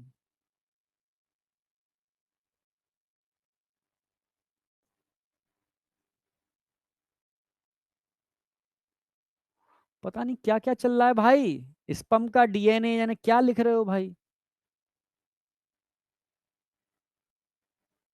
चलो भाई, अब यहां आ जाओ, समझ में आया नहीं आया? आज बहुत बड़ी पते की बात बता रहा हूं, इसलिए कह रहा हूं स्केलेटल मसल्स आपके मेंटेन रखो इनको, नहीं तो मामला बिगड़ जाएगा, ठीक है। अब आ जाओ प्रॉपर्टी, ये बहुत इंपॉर्टेंट है, इस पर क्वेश्चन आता है प्रॉपर्टी ऑफ मसल्स के ऊपर। Very very very important, property of muscles. अगर प्रॉपर्टी की बात करता हूं तो मसल्स की खास प्रॉपर्टी क्या है? क्या है प्रॉपर्टी मसल्स की? मसल्स एक्साइटेबल होते हैं। एक मिनट, एक मिनट रुकना भाई, क्या है ये? मसल्स जो होते हैं वो एक्साइटेबल होते हैं। एक्साइटेबिलिटी समझते हो? जैसे नर्व होते हैं, नर्व, ठीक है, लाइक नर्व, तंत्रिकाएं, नर्वस सिस्टम, जो आपके संकेतों को लेकर के जाते हैं। जैसे मसल्स भी तो आपके संकेतों की तरह, मसल्स में भी तो कंडक्शन ऑफ इंपल्स होता है। तो मसल्स एक्साइटेबिलिटी लाइक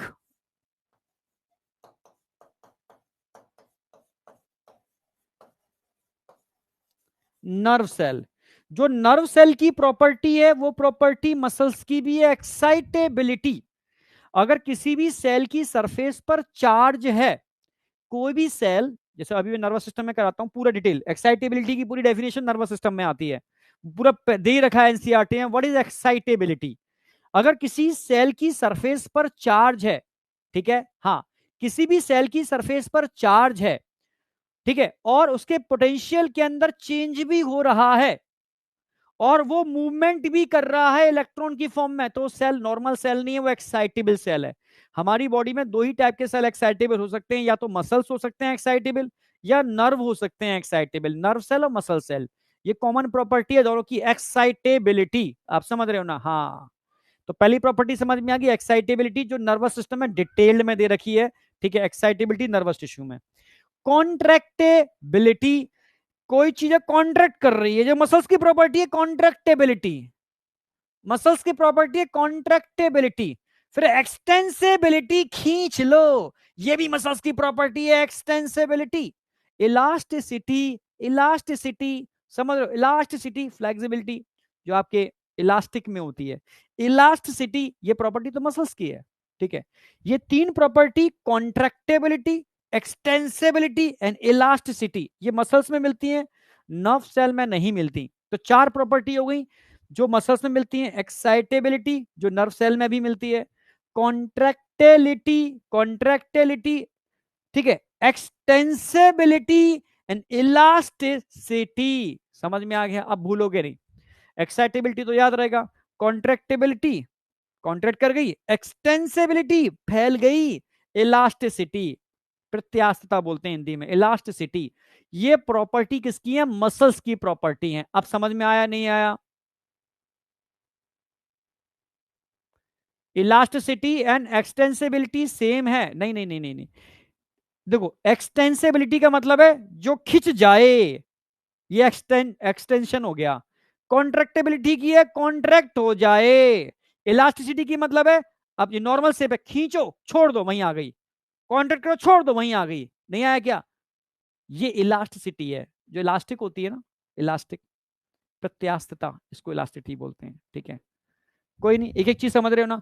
तो 4 प्रॉपर्टी याद रखनी है भाई, ये मसल्स की मेन प्रॉपर्टी होती है। यहां यहां क्वेश्चन बन सकता है, क्योंकि अब मेरा थोड़ा टारगेट ये भी है, अगर कोई बच्चा किसी कारण से नीट नहीं निकाल पाया तो वो सीयूटी निकाल लेगा। ठीक है, अच्छे मार्क्स से उसको टॉप यूनिवर्सिटीज मिल जाएंगी। तो एकदम एनसीईआरटी को बहुत क्रिस्टल क्लियर कराना चाह रहा हूं। जूलॉजी में तो फोड़ देगा वो नीट के अंदर, फुल में से फुल हर साल लेकर के आ रहा है। ठीक है, आप समझ रहे हो? मतलब ये मैं कॉन्फिडेंस है, यहाँ सारे टीचर बराबर मेहनत कर रहे हैं, वो चारों सब्जेक्ट के अंदर आपका मतलब खतरनाक काम करेंगे, टेंशन मत करो उसके लिए। ठीक है, हाँ बेटा, जूलॉजी में तो फोड़ोगे, पर समझ रहे हो, जैसे मेरा बस रहता है ओलंपियाड में अगर तुम देना चाहो परफेक्ट कर सकते हो, जो नए बच्चे हैं, कई बच्चे 11th के भी जुड़े हुए हैं इसके अंदर। ठीक है, सीयूटी का एग्जाम देना चाहो वो निकाल सकते हो, अदर साइंटिस्ट के एग्जाम निकलते हैं 12th के बाद। ठीक है, एग्रीकल्चर यूनिवर्सिटी से निकलते हैं, बहुत सारे निकलते हैं, वो आप दे सकते हो। ठीक है, यही सब चीजें आती हैं, कंसेप्चुअल आती हैं, वो आपका क्लियर होना चाहिए। एनसीईआरटी बहुत परफेक्टली आनी चाहिए आपको। अब चालू करते हैं स्केलेटल मसल्स। एनसीईआरटी में शुरुआत में तीनों मसल्स दे रखे हैं, स्केलेटल, स्मूथ और कार्डियक। मैं तीनों मसल्स का कंपैरिजन लास्ट में कराता हूं, शुरुआत में नहीं कराता, क्योंकि एक बार जब स्केलेटल मसल्स समझ लोगे ना, फिर मैं स्केलेटल मसल्स का कंपैरिजन रिमेनिंग 2 मसल्स से कर दूंगा, तो एकदम परफेक्टली आपके ब्रेन में सेट हो जाएगा। क्लियर है बिल्कुल? हाँ, मान के चलो मैं हर हफ्ता एक चैप्टर कराऊंगा, इस हफ्ते पूरा चैप्टर कराऊंगा विद समरी, समझ रहे हो, विद एनसीईआरटी, समझ रहे हो एकदम परफेक्टली। और अगले हफ्ते नया चैप्टर चालू कर दूंगा, मतलब हर वीक में मेरा एक नया चैप्टर होगा, ये मान के चलो। ठीक है, ये टारगेट है। अब आ जाओ स्केलेटल मसल्स की बात करता हूं। अगर मैं स्केलेटल मसल्स की बात करूं तो इनकी प्रॉपर्टी क्या है? बताओ, स्केलेटल मसल्स की प्रॉपर्टी क्या है? अगर मैं आपसे पूछूं क्या प्रॉपर्टी है स्केलेटल मसल्स की?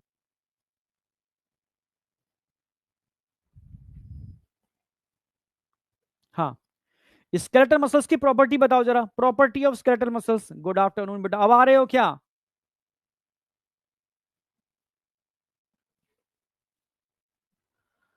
हाँ, वॉलेंट्री, बहुत सही बहुत सही, वॉलेंट्री।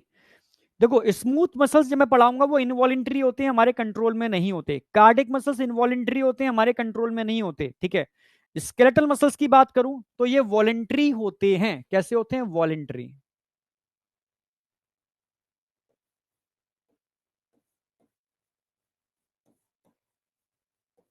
वॉलेंट्री होते हैं।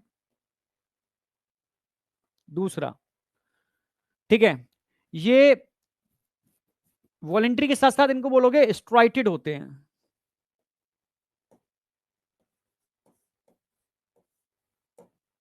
इनको स्ट्राइप्ड भी बोलते हैं, स्ट्राइप्ड।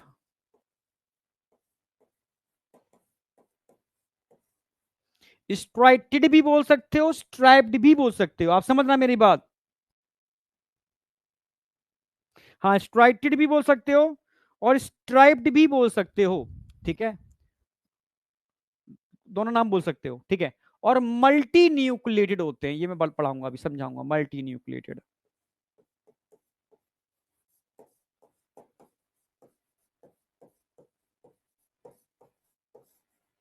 वॉलेंट्री समझ में आ रहा है? स्ट्राइटेड और स्ट्राइप्ड में अंतर क्या होता है, ये समझो, ये समझना होगा। अगर मसल्स का मैं डायग्राम बना हूं, समझना,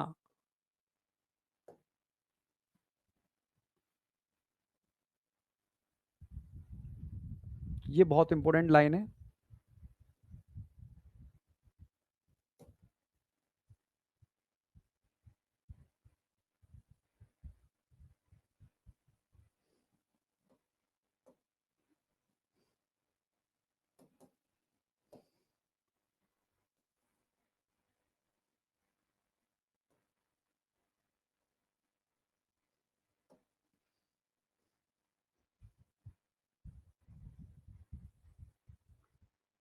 ये मानो एक मसल्स फाइबर है, मायोफाइब्रिल।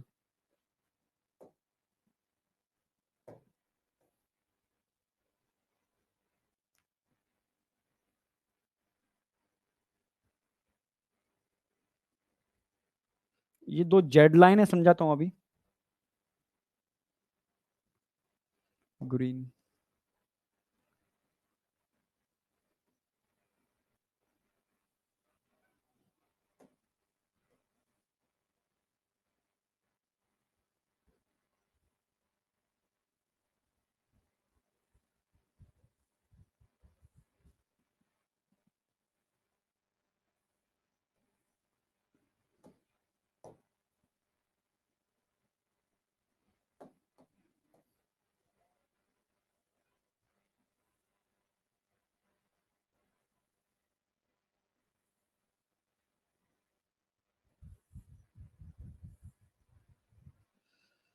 इस तरीके से इनके अंदर बैंड्स देखने को मिलते हैं, बैंड्स। ठीक है। अगर ध्यान से देखोगे ना, ध्यान से देखोगे तो आपको कुछ ऐसा नजर आएगा। ये थोड़े डार्क बैंड दिख रहे हैं आपको, ये डार्क बैंड दिख रहे होंगे थोड़े से। पतले फ्लामेंट्स तो लाइट बैंड बनाते, समझा रहा हूं अभी लाइट एंड डार्क का कॉम्बिनेशन क्या है, समझना। अगर ध्यान से देखोगे ना, तो यहां पर आपको इतना दिख रहा है, ये इतना बीच में पतले पतले फ्लामेंट्स हैं, ये लाइट बैंड है। ये मोटे और पतले का कॉम्बिनेशन है, डार्क बैंड है। फिर ये क्या आ गया, लाइट बैंड है, समझना। फिर यहां क्या आ गया, डार्क, मोटा मोटा वाला फिलामेंट आ गया, डार्क बैंड है, आप समझना। तो एक्चुअल में ध्यान से देखोगे तो यहां पर आपको थिक और थिन टाइप के फिलामेंट्स देखने को मिल रहे हैं इसके अंदर, आप समझना। इस मायोफाइब्रिल के अंदर थिक और थिन। तो यहां पर आपको डार्क देखने को मिल रहा है, डार्क। यहां आपको लाइट देखने को मिल रहा है, लाइट। यहां ध्यान से देखोगे लाइट देखने को मिल रहा है, light. Light and dark combination देखने को मिल रहे हैं। तो स्केलेटल मसल्स की स्टडी करोगे ना, तो उसमें इस तरीके से लाइट एंड डार्क कॉम्बिनेशन देखने को मिल रहे हैं। जहां पर भी लाइट एंड डार्क कॉम्बिनेशन देखने को मिलेंगे उसको हम बोलते हैं क्या, स्ट्राइटेड। स्ट्राइटेड का मतलब होता है लाइट एंड डार्क कॉम्बिनेशन देखने को मिल रहे हैं। ऐसी कोई भी मसल्स जिसमें लाइट एंड डार्क कॉम्बिनेशन देखने को मिलते हैं, लाइट एंड डार्क बैंड्स, तो उन मसल्स को हम स्ट्राइटेड मसल्स बोलते हैं। और स्ट्राइटेड मसल्स स्केलेटल मसल्स भी होते हैं, और स्ट्राइटेड मसल्स कार्डिक मसल्स भी होते हैं। आप समझना मेरी बात। स्ट्राइटेड मसल्स स्केलेटल मसल्स भी होते हैं, स्ट्राइटेड मसल्स कार्डिक मसल्स भी होते हैं। दोनों के अंदर light and dark band alternative देखने को मिलते हैं, light and dark, light and dark. और सारे बैंड ट्रांसवर्स बैंड होते हैं, ट्रांसवर्स बैंड होते हैं, ध्यान रखो। और जहां पर भी आपको ट्रांसवर्स बैंड देखने को मिलेंगे ना, उसको स्ट्राइप्ड बोलेंगे, स्ट्राइप्ड। स्ट्राइप्ड का मतलब ट्रांसवर्स बैंड देखने को मिल रहे हैं।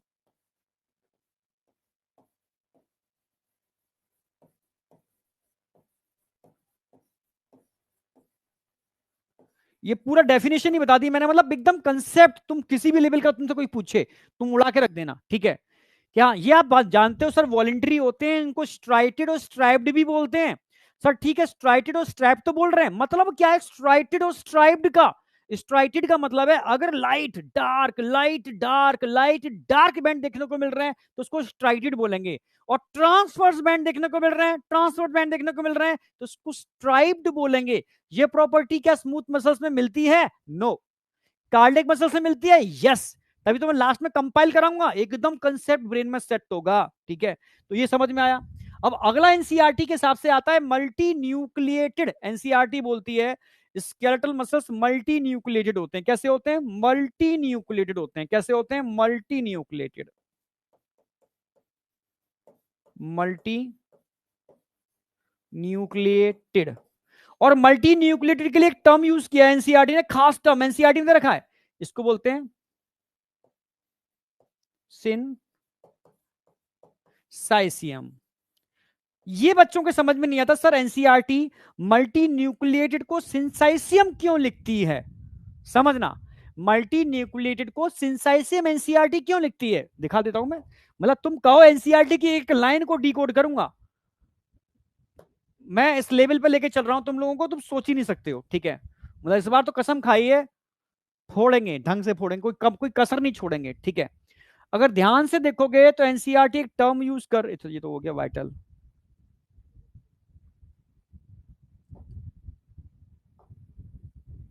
हाँ,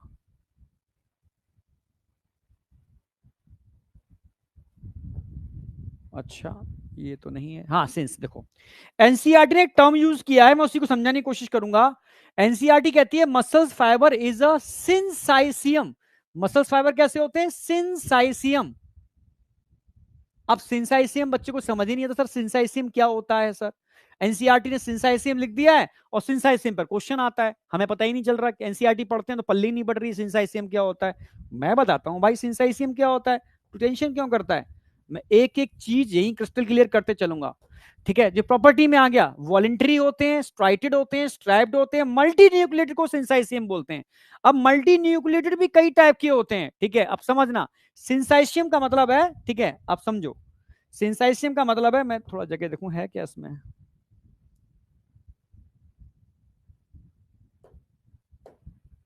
हाँ, अब देखो, सिंसाइसियम समझाता हूं मैं, सिंसाइसियम।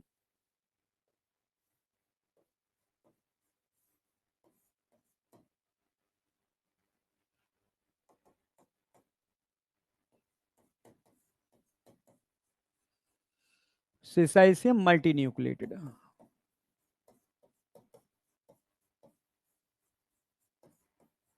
मल्टी न्यूक्लिएटेड, समझना, सिंसाइसियम मल्टी। अब समझना, अगर मैं बात करूं, each muscles fibre form by in skeletal muscles, in skeletal muscles, each muscle fiber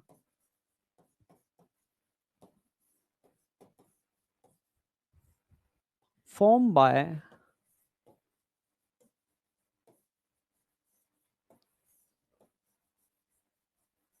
fusion of 100 equal to या more than 100 मायो ब्लास्ट सेल्स। 100 या 100 से ज्यादा, मायो मतलब समझते हो, मायो मतलब कॉन्ट्रैक्शन। ऐसे सेल जिनमें कॉन्ट्रैक्शन की प्रॉपर्टी होती है उनको मायोब्लास्ट सेल बोलते हैं। मायो ब्लास्ट का मतलब जो कंटिन्यू डिवाइड करते हैं, मायो मतलब कॉन्ट्रैक्शन, ब्लास्ट मतलब कंटिन्यू डिवाइड करने वाले सेल। ठीक है, जिनका डिवीजन रुकता नहीं है, कंटिन्यू वो डिवाइड करते रहते हैं, आप समझना। ऐसे सेल जो मसल फाइबर बनाते हैं, मसल फाइबर का मतलब है जिनमें कॉन्ट्रैक्टाइल प्रॉपर्टी होती है, ठीक है, उनको मायो टर्म यूज करेंगे। कहीं भी आ जाए मायोफाइब्रिल, मायो टर्म कहीं पर भी तुमने पढ़ा हो, उसका मतलब कॉन्ट्रैक्टाइल प्रॉपर्टी रखता ही होगा, क्योंकि मायो मतलब ही कॉन्ट्रैक्शन होता है। आप समझ रहे हो ना मेरी बात। हाँ, मायो मतलब ही कॉन्ट्रैक्शन होता है। ब्लास्ट, किसी भी सेल के आगे ब्लास्ट आ जाए, ठीक है, जैसे जैसे जैसे जैसे जैसे इरेथ्रोब्लास्ट, ल्यूकोब्लास्ट, मेगा कैरियोब्लास्ट, आप समझ रहे हो ना मेरी बात।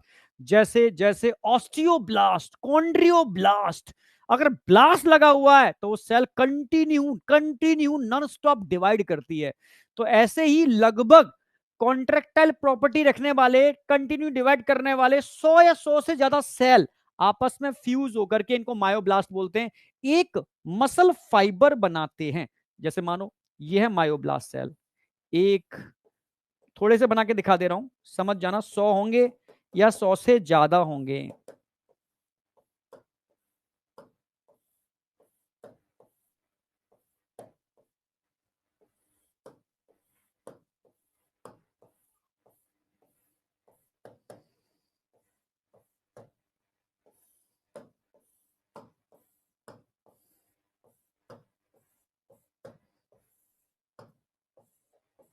अब देखो, जब कई सेल आपस में चिपक जाते हैं, समझना, चिप इतना लंबा क्यों बना दिया भाई,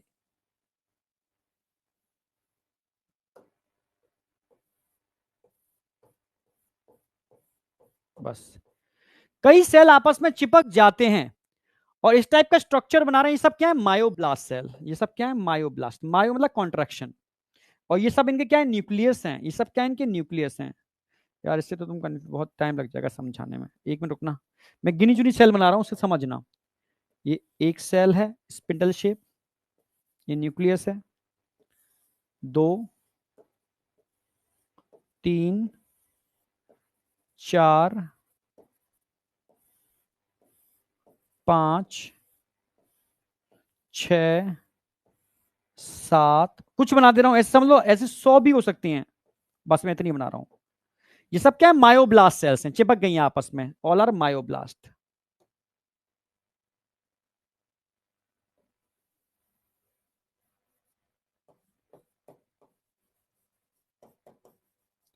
फ्यूजन ऑफ इक्वल टू या मोर देन 100 मायोब्लास्ट सेल।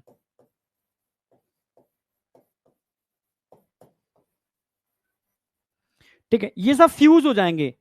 अगर सेल इस तरीके से फ्यूज होते हैं कि उनके प्रोटोप्लाज्म आपस में मिल जाएं, ठीक है, उनके प्रोटोप्लाज्म आपस में मिल जाए, समझना, इन सबके प्रोटोप्लाज्म आपस में मिल गए, ये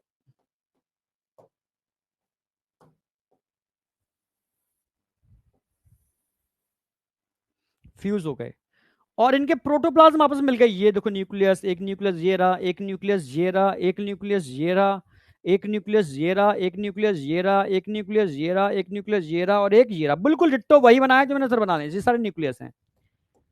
ठीक है, ये यूनी न्यूक्लिएटेड सेल थे, uni nucleated cell.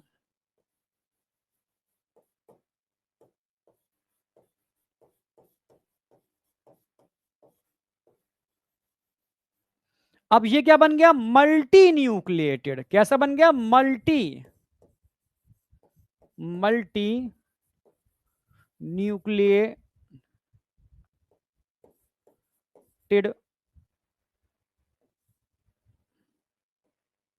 Muscle cell.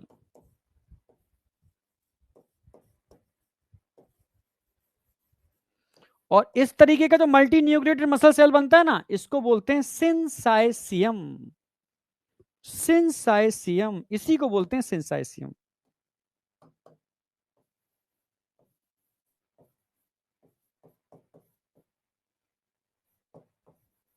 अब समझ में आया।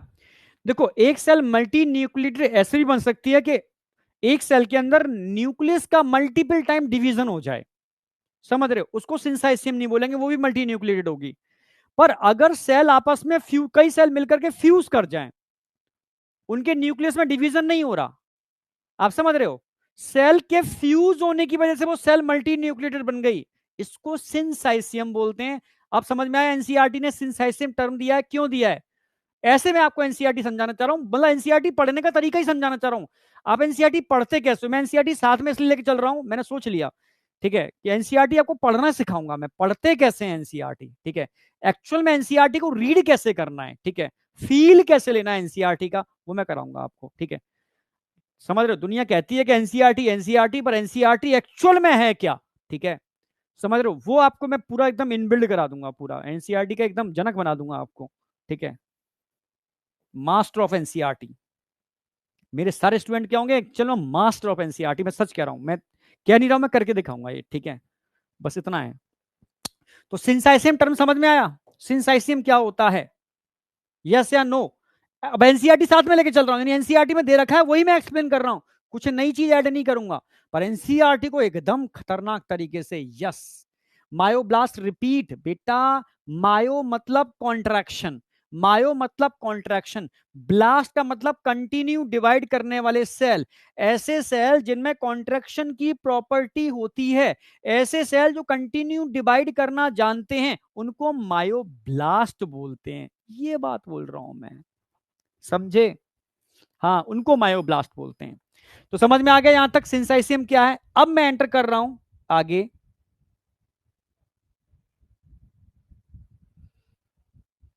स्ट्रक्चर। अब मैं ये एक सेल है, ठीक है, अब समझना, अब एक सेल की बात नहीं कर रहा हूं, अब मैं पूरी मसल्स की बात कर रहा हूं, ठीक है, पूरी मसल्स की बात कर रहा हूं, उसको समझना, फील करना अच्छी तरीके से। ठीक है, सबसे पहले मैं एक बोन बना रहा हूं, बोन समझ लो, एक बोन है।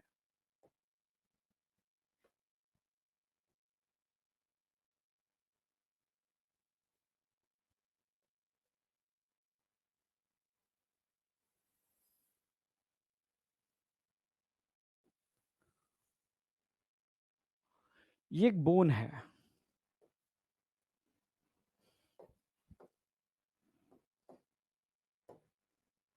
मान लो ये बोन है, मान लिया, माना कि ये बोन है। अब यहां मैं दिखाना चाहता हूं, अब मसल्स यहां से आएगा,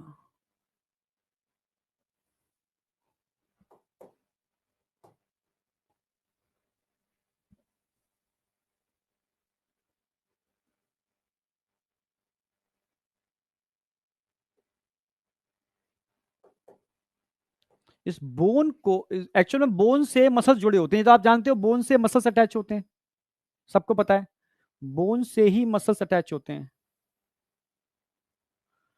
ठीक है, बोन से मसल्स को जोड़ने के लिए कौन होते हैं, टेंडन या लिगामेंट, जरा बताओ। बोन से मसल्स को कौन जोड़ता है, टेंडन या लिगामेंट? देखूं, टेंडन, बहुत बढ़िया। बोन को मसल से टेंडन जोड़ते हैं, और बोन को बोन से लिगामेंट जोड़ते हैं। ठीक है, ओके, हाँ, ये सब टेंडन है,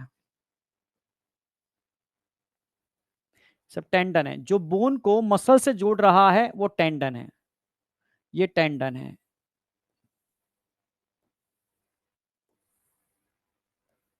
ये टेंडन है, बहुत सही, याद है आपको, ऑल आर टेंडन।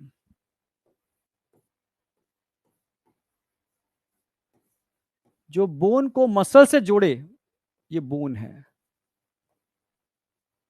ये मसल्स है।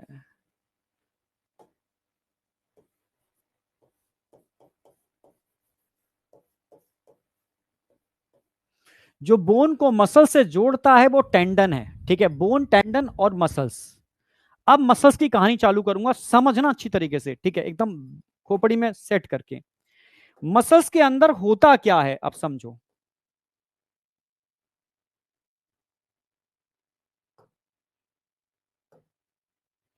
मसल्स के अंदर, कलर चेंज करते हैं, मसल्स में इस तरीके के स्ट्रक्चर बने होते हैं, ये हैं स्ट्रक्चर,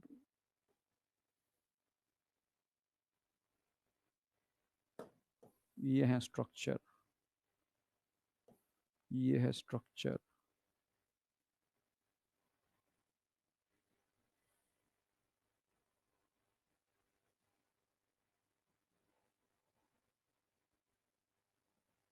ये है स्ट्रक्चर। अरे,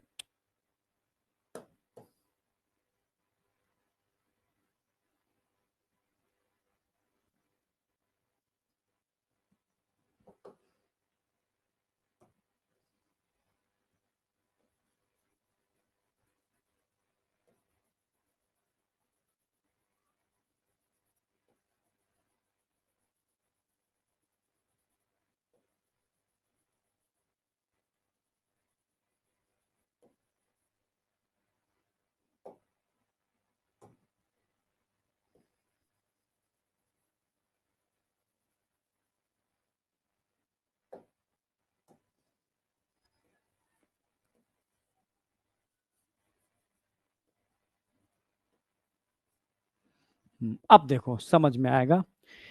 ये सर्कल दिख रहे हैं ना, इनके चारों तरफ पतले पतले कोलिजन फाइबर का नेटवर्क होता है, कोलिजन फाइबर। अब समझना, अब एक एक चीज में क्लियर करूंगा, जितने भी कंफ्यूजन तुम्हारे होते होंगे ना, एक कुछ छोड़ूंगा नहीं, कुछ नहीं छोड़ने वाला, कुछ नहीं छोड़ूंगा, इस लेवल का कराऊंगा तुम सोच ही नहीं सकते हो।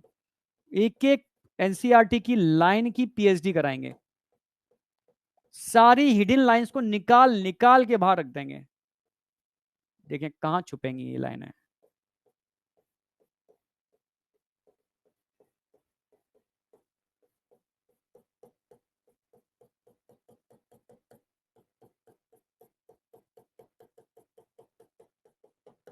ये ऐसे, ठीक है, यानी इनके चारों तरफ भी एक व्हाइट कलर की पूरी लेयर है जो इनको बांध के रखे हुए है। ये ऐसे, ऐसे, ये ऐसे, ऐसे रिंग के अराउंड भी, इन रिंग के अराउंड पूरा व्हाइट कलर का सर्किल है एक।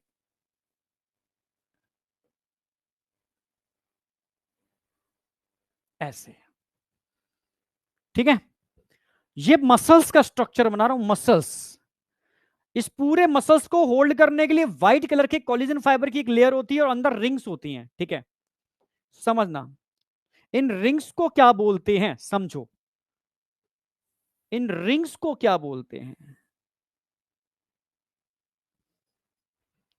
और इन रिंग्स के अराउंड जो व्हाइट व्हाइट दिख रहा है, इसको क्या बोलते हैं?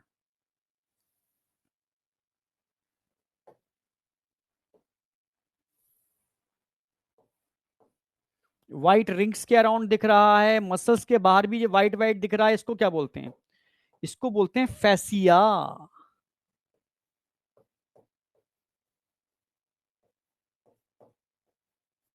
और इसको बोलते हैं फेसिकल्स।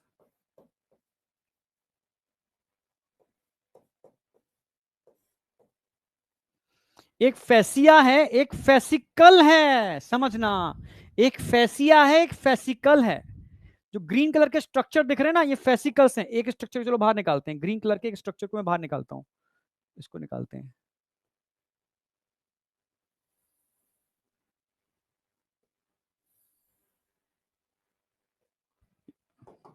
समझना, एक ग्रीन कलर के स्ट्रक्चर को मैं बाहर निकाल रहा हूं, ये बाहर निकाला मैंने, ये कर दिया। एक ग्रीन कलर के स्ट्रक्चर को मैं बाहर निकालता हूं, समझना।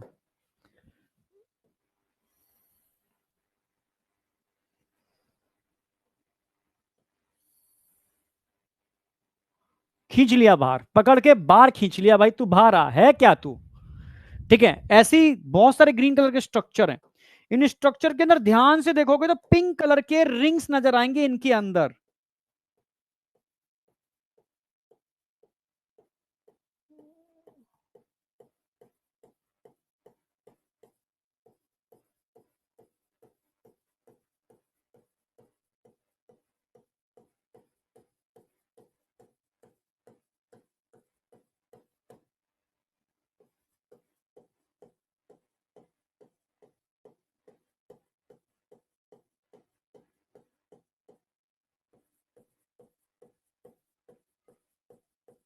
ये, यानी इनके अंदर भी क्या है, छोटे छोटे आपको रिंग्स नजर आने वाले हैं।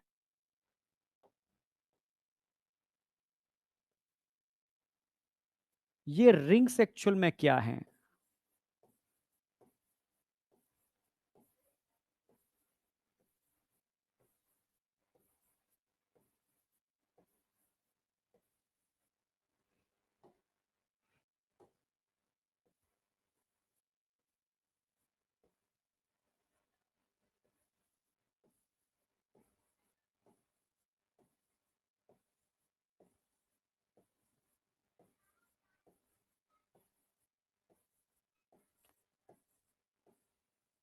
वाह, अब सही बन गया एकदम, ठीक है। बनना है मजेदार डायग्राम, ठीक है। ये बोन है, ये मसल्स है। मसल्स में समझना, एक तो फेसिकल्स हैं। फेसिकल्स एक्चुअल में क्या होते हैं? It is a muscle bundle. ये वो हैं जो मसल्स को बनाते हैं, इनको बोलते हैं मसल बंडल। क्या बोलते हैं फेसिकल्स को?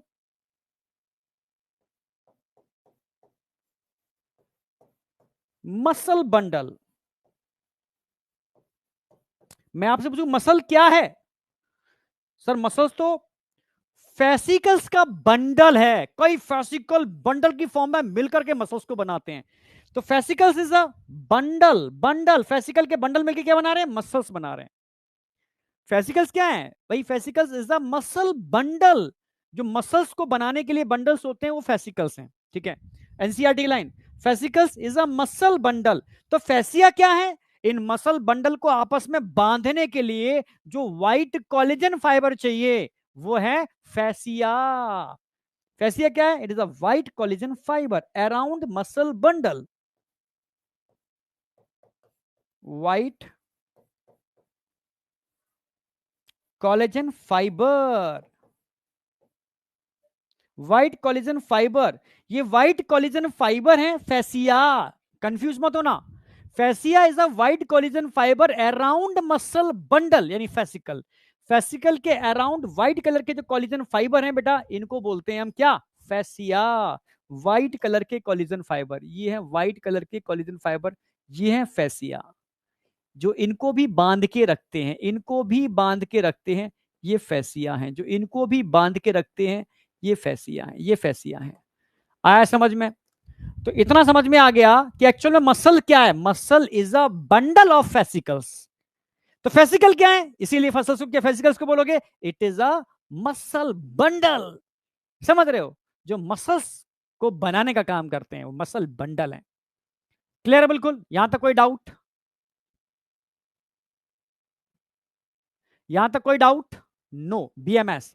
अगर मैं तुमसे कहूं इसके अंदर क्या है, अब यही समझना है। इसके अंदर क्या है, ये किससे मिलके बना है, पिंक कलर के स्ट्रक्चर एक्चुअल में क्या है? अब समझो, ये पिंक कलर के स्ट्रक्चर देखोगे ना, तो ये एक्चुअल में, ये पिंक कलर के जो स्ट्रक्चर दिख रहे हैं, ये एक्चुअल में मसल फाइबर हैं।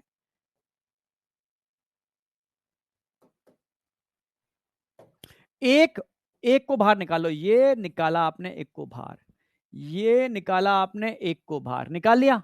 एक एक पिंक कलर के स्ट्रक्चर को बाहर खींच लो, खींच लिया भाई। ये क्या है? ये एक्चुअल में मसल फाइबर है या मसल सेल है। यही एक सेल, ऐसे बंडल मिलकर के क्या बनाते हैं? आप बोलोगे यही बंडल मिलकर के फेसिकल बनाते हैं, और फेसिकल के बंडल मिलकर के मसल्स बनाते हैं। इसको मसल सेल, इसको मसल सेल, इसी को बोलते हैं मसल सेल।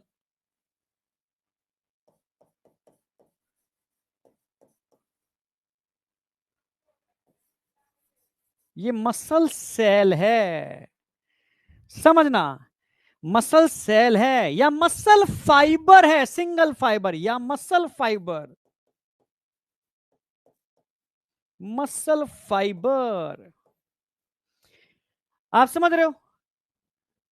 आप समझ रहे हो? मसल सेल या मसल फाइबर, यानी ऐसे ही मसल सेल के बंडल के मिलने से बनता है फेसिकल, और फेसिकल के बंडल के मिलने से बनता है ये और ये। अब बताओ, समझ में आया? यानी मसल सेल और मसल फाइबर के बंडल के मिलने से बनते हैं फेसिकल, और फेसिकल के बंडल के मिलने से बनती है मसल्स। अच्छा, इनके अंदर अब समझना, अब मैं बहुत इंपॉर्टेंट लाइन बता रहा हूं जो बच्चा कंफ्यूज होता है। ये मसल फाइबर कैसे होते हैं, ये समझना, ये मल्टी न्यूक्लिएटेड होते हैं। कैसे होते हैं? Multi nucleated. ये होते हैं मल्टी न्यूक्लिएटेड, मल्टी न्यूक्लिएटेड मतलब सिंसाइसियम।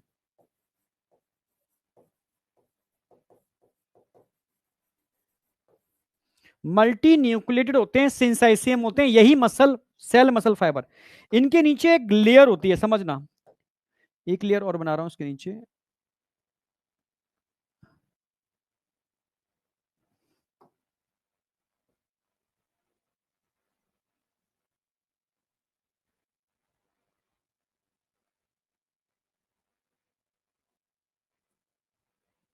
इसको बोलते हैं सार्कोलेमा। इस पे क्वेश्चन आता है।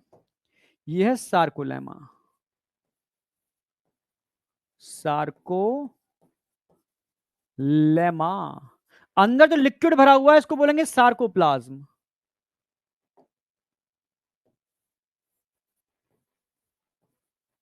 सार्कोप्लाज्म।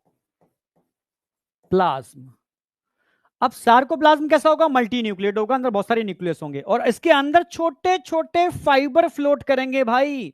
इसके अंदर क्या फ्लोट कर रहे हैं? छोटे छोटे फाइबर। इसके अंदर छोटे छोटे फाइबर। कलर चेंज करता हूं,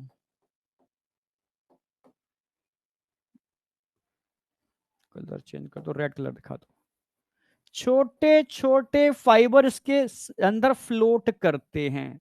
समझना, एक फाइबर को बाहर निकाल रहे हैं।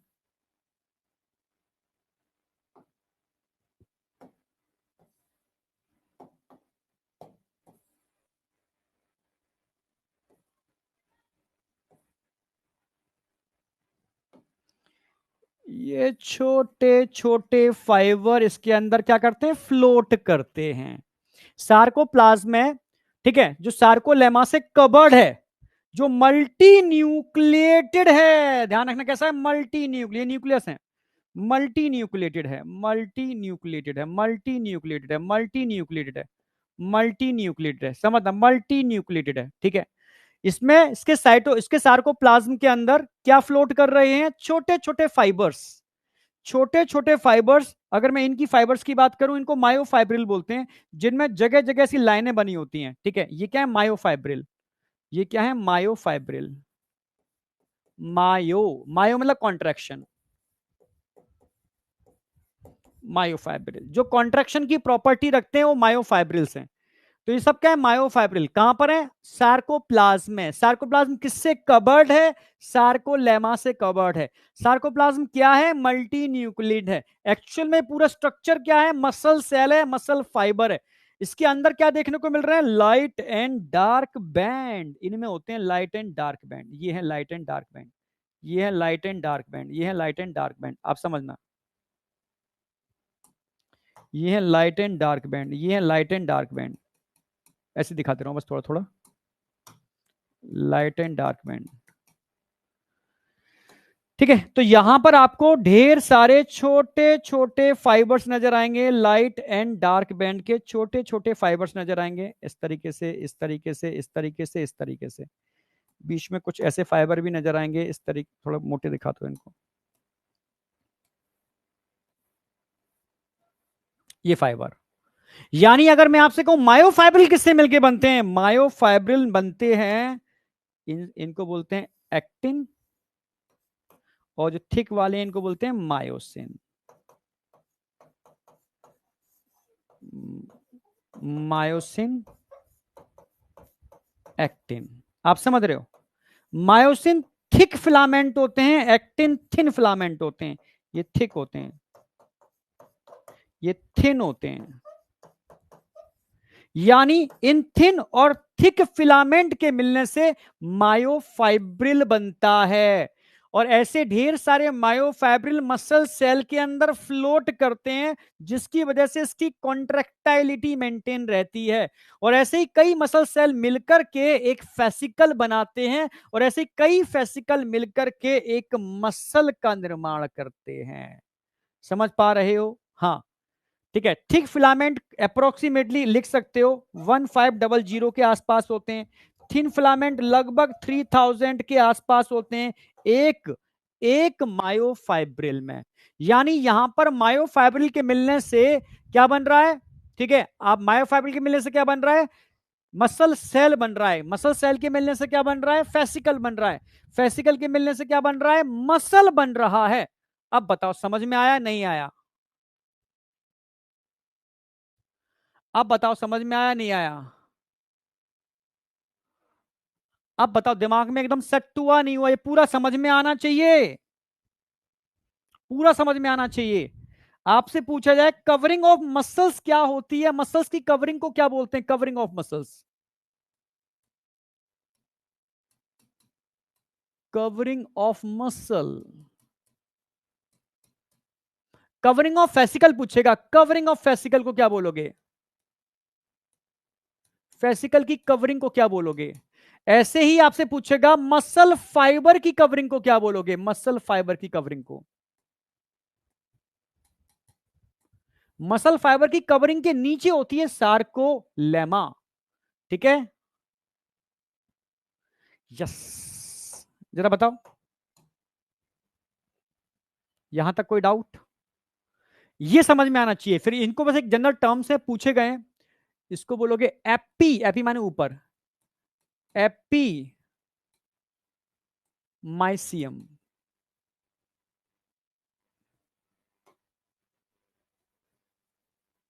एपी सबसे ऊपर, फिर पेरीमाइसियम, पेरी माइसियम, ठीक है, माइसियम, SIUM, क्या हो गया, माइसियम। एंडो सबसे अंदर की, एंडो माइसियम, एपीमाइसियम, पेरीमाइसियम, एंडोमाइसियम, ठीक है। मसल्स की कवरिंग, फेसिकल्स की कवरिंग, और मसल फाइबर की कवरिंग, क्लियर है बिल्कुल। और मसल फाइबर के अंदर मायोफाइब्रिल्स फ्लोट करते हैं, मायोफाइब्रिल्स फ्लोट करते हैं। यानी मायोफाइब्रिल के मिलने से मसल फाइबर बनते हैं, मसल सेल बनती है, और कई मसल सेल के मिलने से फेसिकल बनता है, कई फेसिकल मिलने से, ठीक है, मसल बनती है। यानी fascicle is a muscle bundle, ऐसे भी कह सकते हो। अब मुझे बताओ, ये पूरा कंसेप्ट चीर फाड़ के समझ में आया नहीं आया? हाँ, epimysium, perimysium, endomysium, all clear होना चाहिए बेटा, एकदम बेहतरीन तरीके से ब्रेन में सेट होना चाहिए। बस यहां तक स्ट्रक्चर टिश्यू वाला पार्ट मैंने करा दिया है। अब कल लेक्चर के अंदर मैं एक मायोफाइब्रिल को बाहर निकालूंगा और पूरे एक सिंगल मायोफाइब्रिल का चीर फाड़ करूंगा पूरा का पूरा, और उसको कॉन्ट्रैक्शन और मसल से कनेक्ट करूंगा मैं, ठीक है, कल के लेक्चर में। ठीक है, आज एनसीईआरटी मैंने काफी हद तक 2 पैरा करा दिए एनसीईआरटी के, रिमेनिंग पैरा मैं कल कराने वाला हूं। रिमेनिंग पैरा मैं कल कराऊंगा एनसीईआरटी के। आज एनसीईआरटी का ये पैरा मैंने करा दिया है, ये पैरा मैंने करा दिया है, ये एनसीईआरटी का पूरा मैंने करा दिया है यहां तक। ये आप पढ़ के आओगे, ये अंडरलाइन कर दिए हैं मैंने। ये आपको अभी नहीं करना, विसरल मसल्स वाला अभी नहीं करना, ओनली स्केलेटल मसल्स करने हैं आपको, ये मैं लास्ट में कराऊंगा इस वाले पैरा को, ठीक है। कार्डिक मसल्स आपको अभी नहीं करने, लास्ट में कराऊंगा कंपैरिजन के अंदर, ठीक है। मसल बंडल तक मैंने करा दिया है आपको यहां तक। मसल बंडल क्या होते हैं, जिसको हम फेसिकल्स बोलते हैं, या फेसिया, फेसिया क्या होता है ये भी मैंने क्लियर करा दिया है आपको। ये डायग्राम समझ लेना, ये फेसिकल्स है जिसको मसल बंडल बोलते हैं, ठीक है। मसल फाइबर को मसल सेल बोलते हैं। सार्कोलेमा समझ में आ रही है, ब्लड कैपिलरी समझ में आ रही है, इस डायग्राम में मुझे नहीं लगता कोई डाउट है। अगर क्वेश्चन आएगा तो आप कर दोगे, ठीक है। डायग्राम मैंने सीधा एनसीईआरटी वाला ही चिपका दिया यहाँ पर, ठीक है, एनसीईआरटी से ही है, ठीक है। अब ये मैं कल कराऊंगा डिटेल में, इसमें डिटेल में हम कल कराने वाले हैं। तो एनसीईआरटी आपकी पूरी है, जितना मैं आज एनसीईआरटी दे रहा हूं आपको, इतना एक बार पढ़ लेना। ये पूरा आपका कंसेप्ट एकदम सेट है, यहां तक कोई डाउट नहीं होना चाहिए, पूरा क्लियर है। तो आज इतना ही रखूंगा, स्ट्रक्चर ऑफ मसल तक मैंने करा दिया है, जो मैं आगे लेके चलूंगा बहुत अच्छी तरीके से। ओके, कल एक बार रिवीजन करा दूंगा, टेंशन मत करो, ठीक है। कल इसको रिवीजन करा के आगे बढ़ूंगा, टेंशन मत करो, एक एक चीज को रिवाइज कराते हुए, एनसीईआरटी कराते हुए आगे चलूंगा, ठीक है। Thank you, all the best बेटा, बाय बाय बाय बाय। कल क्वेश्चन मिलेंगे इसमें करने के लिए आपको।